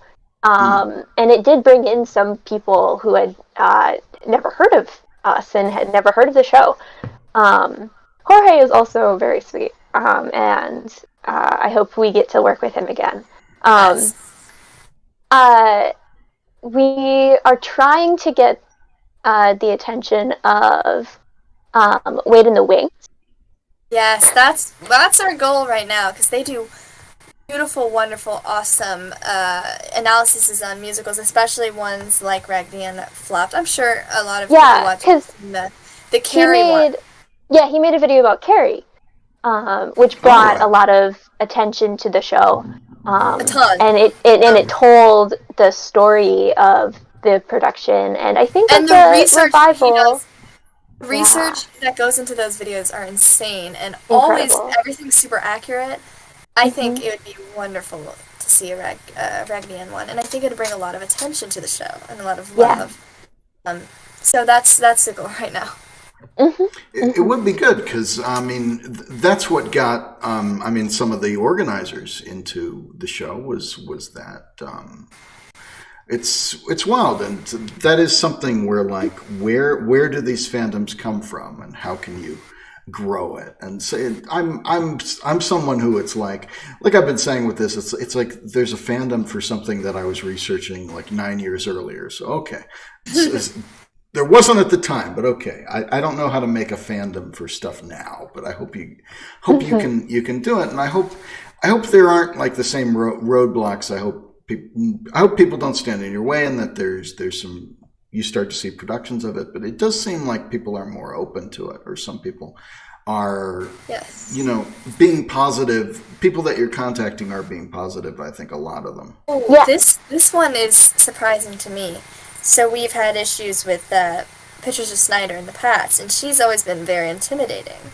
But recently, after I reached out to Ivy Austin, updating her on the situation with copyright, which is actually, it's going swell, she had told Patricia Snyder, who was very enthusiastic, and that was a shocker for me, because she's super intimidating, and we haven't always... You haven't tried to contact her or anything yet, and the phrase "no backsies" comes to mind. If you're excited now, no backsies. Well, you do it. Yeah, you're locked in now. We're doing this. We're in it. Yeah. To win it. You can't say no. Don't say no. A member of the server, Drew, is putting on his own version of the show at his college, and Ivy Austin and Patricia Snyder are going to that, and I am too. So I have to talk to them. And some of the Raposo kids too. So I'm going to talk to those people, and that's super scary, but also exciting. Yeah. Well, where is that? Should I be saying this? But where is that? I hadn't heard of this. I don't know. Yeah. I think the public can buy tickets and stuff. I'm pretty sure, right? Soon. Probably. I'm not really sure. I haven't looked into it because I can't go. I think it's a college in New Jersey. I'm pretty sure. Okay. So, yeah, it's, no, I might be wrong, but it's exciting. If I figure out more about it, I'll let you know, but all right. Can't find it at the moment. But Brooklyn, I was, I think it'd be cool to be kept in the loop a little, is all I've been saying. Yeah, yes. Absolutely. Brooklyn just put in the comment, or in the chat, I did want to say in the future there will likely be more fundraising and easier options for people to get involved. So follow us for that if you're not sure what exactly to contribute. Yes. Thank you, Brooklyn. I've been really I've been really impressed by the whole thing, and hope it works out. Well, thank you. I'm wondering now if I should check the chat questions, or if we should do some chat questions, or what. I don't see any new chat questions. Okay. Well, good. Besides Gray saying, give us clout, which is true. Thank you, Anyone Gray. wants some clout. Clout is good. Yeah, I don't see it anymore, but... Okay, good. Yeah. No, we're good. It's just been it's been exciting from my point of view. It's been exciting to see this because it was obviously in the back of my head. This was always like my best case scenario too, was that someone would hopefully revive the show, or at least we could see it or kind of understand what the deal was with it. And I think the success of Rare has been so just above and beyond that. Like it's really a fandom where you can get into this show and you can understand what they're trying to do. And that was so unthinkable back then. And it's been great to see. And I'm really impressed with what this team and this fandom has done. Yeah. Do you have like Raggedy Ann items and stuff like back? I see you have some like within the show. I have all the show pins, but then behind me there's 13-ish Raggedy Anns, and one of them is Baby from the show, which Mac made, which I'm not going to pull out because it will destroy the stack that I got going on. Two Raggedy Ann books right here, because at this point I'm in too deep. Me too. Yeah. I mean, you can see my lovely blanket behind me on my bed. But I think that I have like 1 million dolls. I think the coolest thing I have, which is actually from Rag Dolly, is a tour shirt from the Moscow production. Isn't that so cool? That is so neat, and you just found it on eBay. I found it on Etsy. I mean, Etsy. It was just on there. Yeah. So funny. It's real. That's really cool. Mm-hmm. Might need to. And then I have like dolls. Might need to do your own shirts for the production, which I designed. I was so. And there have been multiple designs, but none of them have been produced yet. I designed shirts based on the shirt that I have, right? Which is silly. I gotta make one. I've had one in my mind forever that just has a little heart. It's like the heart with the bird sticking out of it, but it says Rare, so that's cute. Yeah. Those pins were cool. I know we already did the pins, but those pins were cool too. We did get one last question. All right. It says, "What are each of your projects for the movement in the future?" For me, at least, I am hoping I want to understudy some of the characters because I want to be on that stage at least once. But I'm hoping to get it in either Taft Theater or Music Hall, ideally Music Hall, in Cincinnati, Ohio. It's close to CCM, which is a really good musical theater school, so hopefully that'll get a little bit of a recognition either for me or for the project, and I'm hoping it can get some success there. Mm-hmm. That's my goal. Good luck with that. Fly me out so I can work on it with you. Of course, of course. It's like an internet project where like, is the fandom ever going to get together? That'd be interesting, or some of them. Yeah. Or at least the like some of the props and stuff too, and the work that's been done. Because like the headcanons of the fandom are a lot of fun for this show. Yeah. Kind of what you built with them. What are some of your favorite small things about the show? Like small things in the footage, like dumb little things that you obsess over, moments and that. I could go on about this one forever. It's at the end of What Did I Lose? When Anne kneels to the ground. I literally wrote an essay about this. When Anne kneels to the ground during What Did I Lose? And then at the end when she puts her hand on Marcella's hand. That, like, it's literally such a simple gesture, but it's so telling of what Anne's going through. And just, she's doubting herself, but also she knows she needs to be there for Marcella, and she feels bad that she couldn't have been there for Marcella before when her mother wasn't. And I could go on and on and on about it. There's a whole essay on my Tumblr, just look at that. But that specific moment, it makes me go insane. I watch it over and over and over again. Well, that's sort of the backstory. Sorry to interrupt, but that's sort of the backstory No, here. go Is ahead. that there's a lot of subtlety to this Yes. script, and some of it is very present in the Asipa video, and some of it is not present enough in the Asipa video. But there's so much that an actor could actually dig into, and I think that's what makes it ripe for revival and this and that. If people have access to all the materials that you've been able to find, but just access to the materials to know how it should be done. There's a lot going on there, there's little subtle things. Anyway, Ronnie, sorry. It's okay. For me, because I've seen the footage like a million times, because I wrote the closed captions, and I was making GIFs, or GIFs if you want to pronounce it the wrong way. Excuse you. I'm not going to say anything about that. I'm not going to say anything. Just continue. Anyway, no, I say it wrong, and I know I say it wrong. Salty. But I was making... Salty all of a sudden. I was making GIFs of the show. So I've made little, I've pointed out lots of little things in the characters, in actors' performances that I just really love. Also, just like Wolf in general, he's my favorite character. And I think the amazing thing is that we couldn't care less about Wolf before we saw the video. Right. All because of Tom Plato's performance. Oh, Tom's Wolf is so good.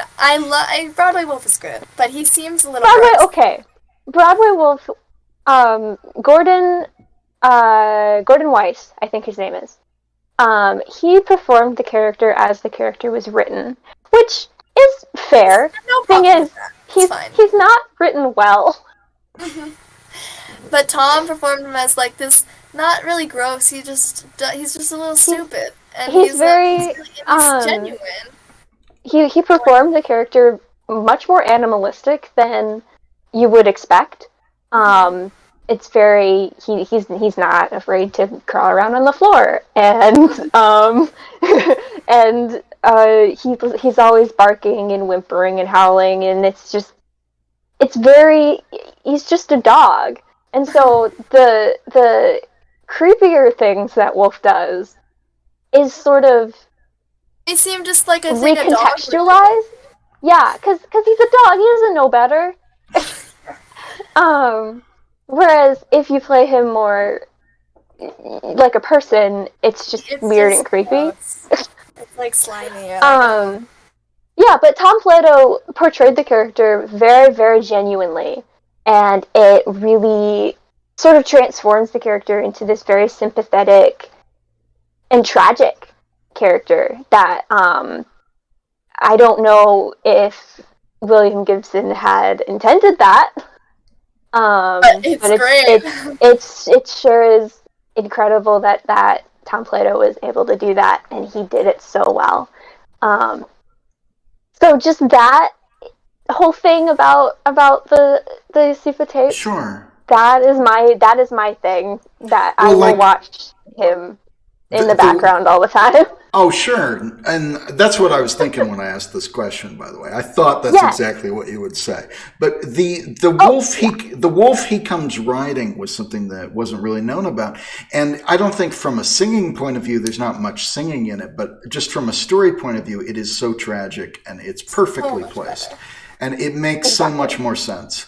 Like the fear of that, and that's kind of his arc where he's where he loses it at the end, where he loses it with this whole this situation in a way that really it ramps up. It's really well done and really well placed in story terms. Absolutely. I don't know about singing terms, but story terms. Yeah, basically they had this song that they had written for Paul Haggard. But he was not a singer or a musician or anything, so he was having a really hard time learning it. So they sort of had to make a choice between giving the song to Paul, who couldn't sing it, or giving it to Tom, who also couldn't sing it. And they chose Tom. Because he wasn't supposed to sing. Probably because he at least has like a musical background, and so he could kind of get it. And also, I think they were just being really salty and really bitter about Paul not being able to sing it. Who is also so powerful in the footage. I mean, I'm not like Paul is really. And one of the things I found, because I did a reading of General D just to kind of feel it out. I think I think I would do it differently if I was doing it again. But it was also like my take on it, and I said this in the server, was that General D is himself kind of dying, like he's sort of a decaying old man, and that's something that you really feel. Like there's a tragic quality to him. Like you wonder why he's weak, or he gets tired, or all this stuff, and he really is kind of a figure of decay, in some respects, and he's just a force of nature. But Paul's, was so big in what he was doing and was very powerful. But then, like, he needs a nappy. He needs a nap sometimes. It's Yes. Oh, goodness. I gotta leave so I can actually get some work done tonight. All right. But it was. We can wrap up. We can wrap up. Thank you for being here. Thank you all for being here. But last things, please say some last things though. Let's do a good wrap up. Let's not just go. Yes, I'll do a good wrap up. Check out the show. Check out our socials for sure. Ask me about the show. I'll go on about it for hours. Yeah. Like I said before, join the fandom, go crazy. And also, rant with me about Ann kneeling down and what did I lose, because I'll talk about that for days, and I need someone else who obsesses over that moment with me. Thank you. Yeah. And also thank you for watching in general. And I love that I've gotten so much support, and we've gotten so much support as an effort, and it's changed my life, truly. Yes. Yes. Yes, thank you for having us. It was really lovely being able to talk. Thank you for being here. Anyone watching, you can find the Raggedy Ann Revival Effort on Tumblr, on Instagram, on Twitter. I think that's all the places we are. Also, TikTok. Join the Discord server. Your TikToks are amusing, but can we also? My question is actually, can we force Gwyn here to watch The Thief and the Cobbler and the Jim Henson Hour? Because I don't think she. Yes, I will, because I've been wanting to. Please, I will do a movie night, server movie night, and we can watch it together. Yes, okay, I'm so down. But actually, you'll have a good excuse because I am putting out a new version. If you want to support, spread the word, because we also, we if you're not subscribed to Garrett for some reason, subscribe to Garrett, because Garrett's wonderful and has helped us so much with our work. Thank you, Gwyn. Much appreciated. And, please keep in touch. Let me know what you're up to. And thank you for that. Thank you so much. I'm like I said, I'm so impressed by everything you've accomplished, and I hope you take over the world. Thank you, Garrett. It was so nice to be here. Thank you so much. Absolutely. Thank you. All right. Good night. Good night. Yeah, let's wrap up. Now it's just the two of us. Yeah. Oh, it's spinning for me. Bye. Good night. I'm shutting off the stream. This is what's happening. I'm shutting off the stream.